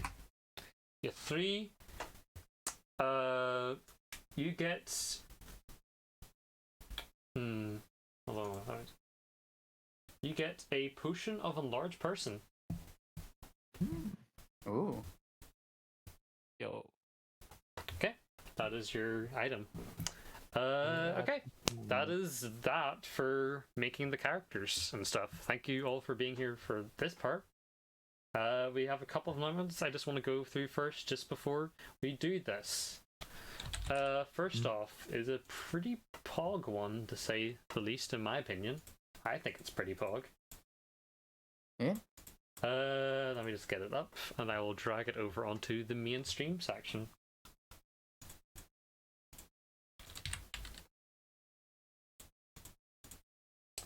Okay, there it is.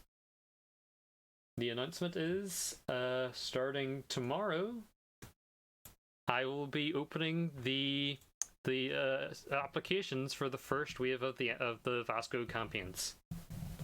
Ooh. Nice. So Okay. you can, from tomorrow on, you will be able to sign up from the campaigns. There's a bunch of stuff you can go through here. I don't want to go through everything just because, yeah.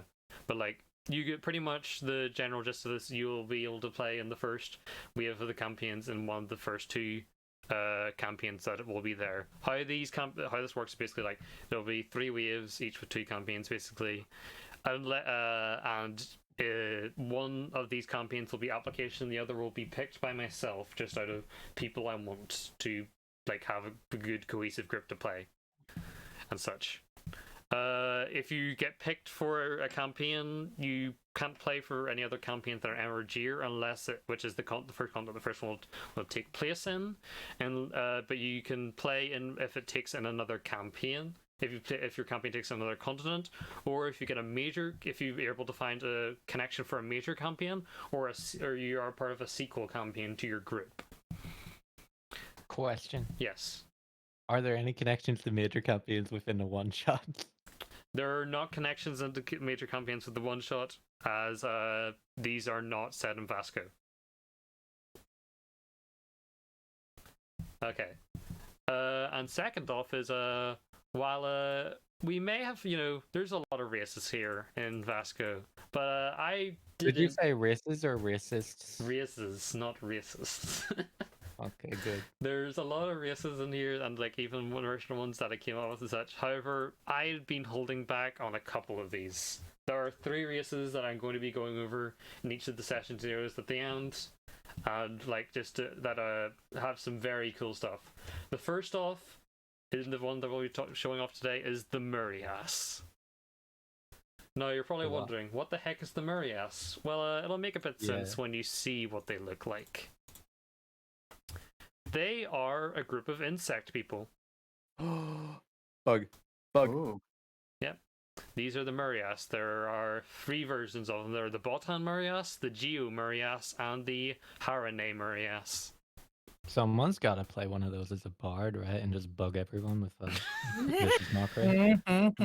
Yeah, there's some cool stuff. Play one as a bard, don't take an instrument, play as like a cricket and just chirp as your instrument. I think it'd be they're not with like an necessarily electric insects. guitar. They are of the Muria something family, which are like centipedes and things like that.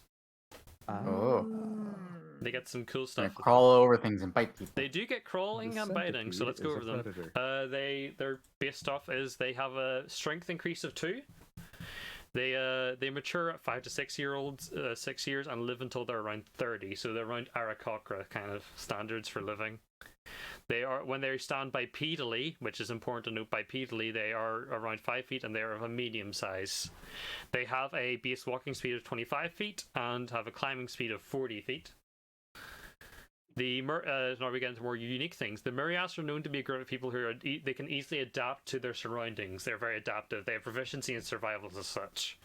They can easily burrow through the ground with their claws. They can dig through any soft ground easily with their hand claws. If this is done during a battle, it takes an action to create a 5-foot hole. And additionally, while you're underground, you always know which way you're going, and you know magnetic directions and stuff. You always have a sense This of that. reminds me of the Pokemon thing where Infernape used Dig and then used Flare Blitz underground. They cannot attack while they're underground, however. The pincers, they get a 1d4 piercing unarmed arm strike. However, notably, this can be done while they're in their quadrupedal crawl. What is their quadrupedal crawl? It is their main, I'd say, part of their race.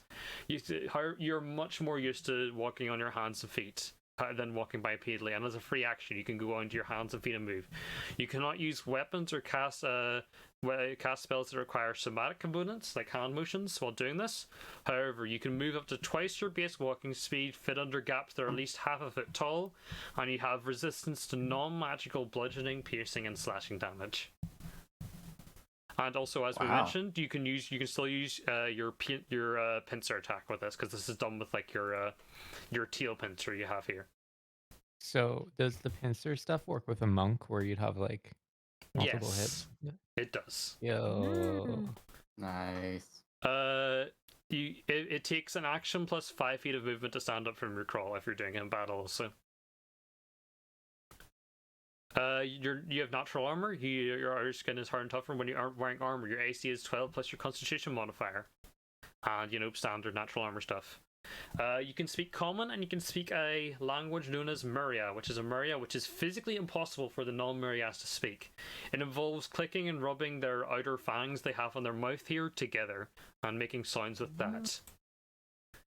Comprehend languages and other spells can understand Maria, but it can still not be spoken by non-Marias, and it also has no written form.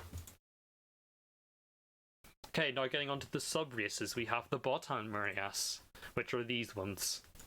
The Botan Marias get a +1 to Wisdom. They have a plant color. Their plant color skin allows them to automatically pass any stealth check that is in heavy foliage. So very like wooded areas, they just immediately pass stealth on. They can also they also gain advantage for hiding in lighter foliage, simply as just tall grass or bushes and such. And they also have Spiritwood adaptation. Due to living in the mystical forests of Vasco, the adaptive nature of the Marias allowed to gain proficiency in their Arcana skill, and you gain 1 Druid cantrip. The Botan Marias are most common found in the Freedom Forests, which is a forest in between Emergy and Granola. Let me just pull up a map of. Let's see, I should have it somewhere. I could go to my Twitter and probably find it, so I'll just pull it up on my Twitter and then bring over the image to here. Give me a second. Actually, I'd probably be quicker. I'm pretty sure I posted at some point in the general chat. Yep, there it is. Much quicker than just going through my entire media tab on Twitter. Okay. This is the map of Vasco. So, you can see here, the Botan Marias live in the Freedom Forest, which is around this area. That goes up to pretty much near this river here. And they also are commonly found in the Woods of the Celestials, which is a forest around this area here, between Hyteren and Deeplina. Their skin matches the color of leaves and plants where they're from, and they are also notably the only Marias subrace who always wear clothes. Like, as you can see here, they don't have any like outwards like genitalia or anything, and the only reason the Geo or Harane Marias wear clothing would be to like pretty much for common courtesy's sake for other races who may be uncomfortable with them wearing clothing, but the Botan Marias always do. The reason they don't wear it is because it impacts their they don't want their clothes getting dirty if they're to burrow underground like traveling, and these two do that a lot more than the Botan Marias. Next up is the Geo Marias, which are these ones. They have a Constitution +1, and they live more in caverns and mountainous areas. They have proficiency in athletics, and they gain dark vision. Additionally, they have a unique aspect of dark vision, so when they can see in darkness, they see in ultraviolet light. Oh. Additionally, they being surrounded by rock and hard stone, they've of course caused their pincers and claws to become a lot stronger, it also buffs the damage of your unarmed strike, becoming a 1d6 piercing attack instead, and also allows you to dig through some slightly harder materials such as naturally hard stone and even some weaker metals with burrow. As I said, the Geo Marias are mostly commonly found in the mountains of Vasco, such as the First Dragon's Mount, Spikes of the Land, and even Termafos Prison, which is this is the First Dragon's Mount, this is Spikes of the Land, and this is Termafos Prison. Finally, we have the Harane Marias. The Harane Marias get a dexterity increase of 1. Notably, this is one of my favorite things I've ever given to anyone. They can literally boil their blood to be incredibly hot, which can hurt their foes. As a reaction, when you get hit by an enemy attacking you who is adjacent to you, you can spit out your boiling blood at them. You sacrifice HP to do this. 5 HP to do it initially for 1d4 fire damage, and every 10 HP additionally you sacrifice, you get an extra d4 onto them. And you can also add this onto your special unarmed strike. This cannot be done. This can only be done if you have the HP to do it, and this trait can be done an equal number of times to your Constitution modifier. You cannot bring yourself unconscious with this trait, and being under 5 HP, being at 5 HP or lower means you cannot use this trait, and you regain all uses of it at the end of a long rest. Question. Yes. When you say that you can add that to your unarmed strike damage, does that mean you can also use it as a monk? Add to that damage? This is the monk one. Yeah, you can also use this. You can spit onto your hands, deal damage to yourself, and then use it as part of your unarmed strike. However, this gives me fun ideas. monk to play. yeah, I love the Harane Marias. They're really cool. They're these ones. They're more suited towards desert and like savannah and sandy areas. Additionally, they have drought Yeah, adaptation. Living in the rough deserts of Al-Firasi and Novasir, the adapted nature of the morass allows you to better suit the harsh life of the heat. You have proficiency in the medicine skill. You can survive twice as long without water. And additionally, something I've not explained in any post yet, you can survive. You do not suffer the negative effects of hot weather. Weather is a factor in Vasco, and it does affect things. I love weather in D&D. Weather should be in more D&D interesting. games. Yeah. What the weather specifically does, I will need to go over specifically more. I'll need to like plan it out more exactly how it all works. So I don't have anything yet, but basically like drought, like hot, like extreme hotness, like extreme heat can like do things like if you stay in it for too long, it can weaken you, make kind of disadvantage, and even if it gets too bad, you can even start seeing illusions, mirages, and such. Interesting. Additionally, I also like the idea of a character who saw that as their backstory and then thinks they're a warlock, but they're really just a sorcerer. That's great. I'm a big fan of that. Additionally, you also get advantage on stealth checks in sandy, savanna, desert areas. Harnay Murrays are most commonly found in Novasir and Al-Firasi, but with the recent forming of the country of Siltsphere, by the way, I want to say, if you're wondering how recent, Siltsphere was formed 7 years before the events of the first campaign. It is a very new country. Some have also moved there. Additionally, some of their skin is the color of sand, peel, yellows, gritty, yellow brown, and some even an orange color. Their antennae is very hot to touch. But yeah, that is the Murias. I hope you like them. I've one of my favorite races I've come up with originally. They're really cool. Yeah, like there's a lot of like I have so many ideas for the desert one right now. You have no idea. Nice. We'll just have to see if you get into one of the campaigns. I'd love to have you a part of course. I love so many people to experience what I'm doing with these campaigns. Yeah.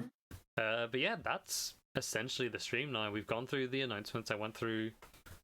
We've made all our characters, and just pretty much that's it. We will be playing the campaign out at the starting time, 11 p.m. BST on Wednesday in 2 days' time.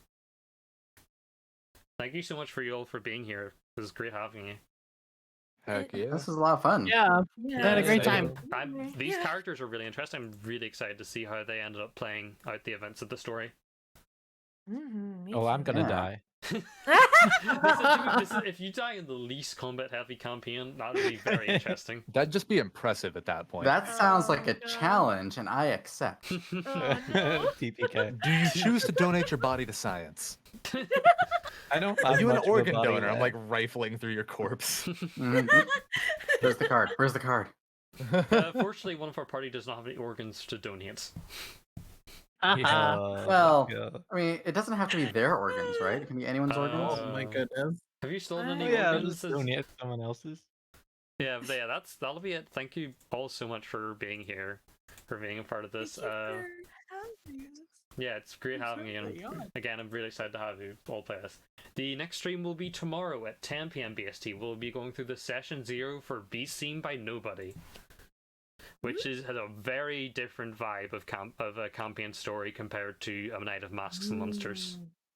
Nice. I'll give a slight spoiler for you all. This is probably going to be the campaign with the most levity in it. This is there's a lot of potential to have some fun interactions with this. So, In which one? this one. So it'd be good. This one we're in. Yeah, this one we're in right now. Mask and Yeah. Monster Oh, I has see. there's some Can very fun we stuff. can we have some bad effects on everybody else? That would be funny. Potentially, we'll have to see how everything goes. Yeah. But Let's yeah, pull up a country. for now, that'll be us. Thank you for anyone who sat through the 3 hours of this stream. You're welcome. It was a good time. It was very Yeah. fun. I guess we'll just. May I I had a say great it time. I is sat through funny the whole that it is funny that one of you gifted 5 subs. I got a gifted sub That's me. and the benefit So- of it in game. So thanks. You're Yeah, welcome. Chitazu gave the benefit of a. He gave Look, I his benefit needed of to name an stream. NPC real bad. What was the name? You put it in the Discord chat as well, yeah? Or did you just put it in? You- think I only put it on Twitch. Yeah, give me the Discord. Give me it on Discord, so I just. I have to remember what it was. I can look through. I'll look through. Rewatch the VOD. I mean, like I just scroll up right It's like now. right at the beginning. Scrimbly. It was literally right at the Scrimbly. beginning, yeah. It's Scrimbly. I think I have honestly a perfect NPC for you. It will be called Scrimbly. Thank God. But yeah, that's that. I'm going to look for someone to read. May we make suggestions? You may. Because a really great friend of mine is actually running their first campaign right now. Ooh, that's perfect to Ah. bring them onto. I dropped their. I should probably just drop their whole link. Ooh, okay. I'll definitely give them the raid then. Okay, just make sure to tune them on if you're here. Just give them your support. We'll be reading Slayle VT. You know, first campaign. Is it the first episode as well? Yeah. Nice. You can go right into it then. I think more VTubers need to post their campaigns Embrace onto. D&D. Well, also that, but also as I was going to say, post their campaigns onto YouTube. This will be going up. Big yeah. I'm going to spend I'm going to render this out. Like not render. I'm going to upload it. I'm going to download it and I will upload it onto YouTube as unlisted. And tomorrow I'll do all the stuff for it and make it public. I keep forgetting to Nice. download my VODs, and so I'm missing 2 of my campaign sessions. Oh, Oh, do you know? jeez. Doesn't it like have Conveniently, 2 months? they were both very uninteresting sessions. That's Well, lucky, I shouldn't right? say uninteresting. They think- weren't like, impactful. I feel like on, my the stance on story. D&D is like any session can be interesting. And like, Oh yeah, absolutely. yeah, God, this last session, the one that I ran this previous Sunday, no, went so far off the deep end. The entire thing had to be ad-libbed from my end. nice. Have you Always had a fun. party nearly completely threw off a campaign in just 2 episodes by being completely chaotic? I Yes. had my party in my first ever campaign decide to go fight the endgame boss at level 10 and accidentally teleport Samurai Jack style 100 years into the future and Oh, then have that's- to revive the world from the destruction of the villain they didn't get to kill. That's actually a very cool Oh. concept, to be honest. I like that. Yeah. That's cool. It was fun. That was a really fun campaign. Almost 2 years long. Real fun. Oh wow, that's a big one. I like long campaigns. I don't know if I I'm like gonna to have a make them campaign. as long I don't as know how can. my long form campaigns are gonna be because I've only planned out basically some very basic triggers for them. That Hmm. there's ideas there for sure, but I definitely pretty much if one of the main major long campaigns gets triggered. Also, I'm going to have to redo this raid because we've talked too long, and that's fine. Oops. It's fine. We just have to do the whole thing again. It doesn't matter too much. But one of the basically there's some triggers I have set up, and basically how it works if I want to do a major campaign, pretty much at the start of it. At the start of what the continent would usually have, the main campaign will happen, and I only will run one of the additional shorter campaigns alongside it per wave. But that longer campaign would run all of the waves during all the waves. Nice. So yeah, that's pretty much that. And again, I'll put up the raid again.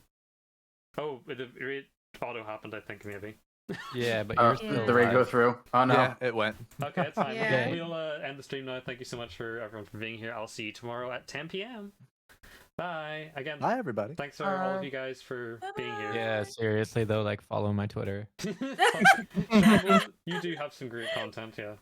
Oh my God. Do I? I don't think I've tweeted anything good in a year. If you want awful content, bad shit posts, and inconsistent tweet timing, then I'm very much your ticket. When Nice. did I make that tweet? My last tweet is superb is a synonym for bussin', and I don't even remember tweeting that. Let's see here. My most recent tweet is somebody draw a shitty little goblin chibi of me with this hat on it. I am begging, and it's the aliens want me fish, and the vast majority of other creatures do not fear me, as despite my undead appearance, I am actually not a very frightening individual. I want to say That though, sounds Wow, like one it's of those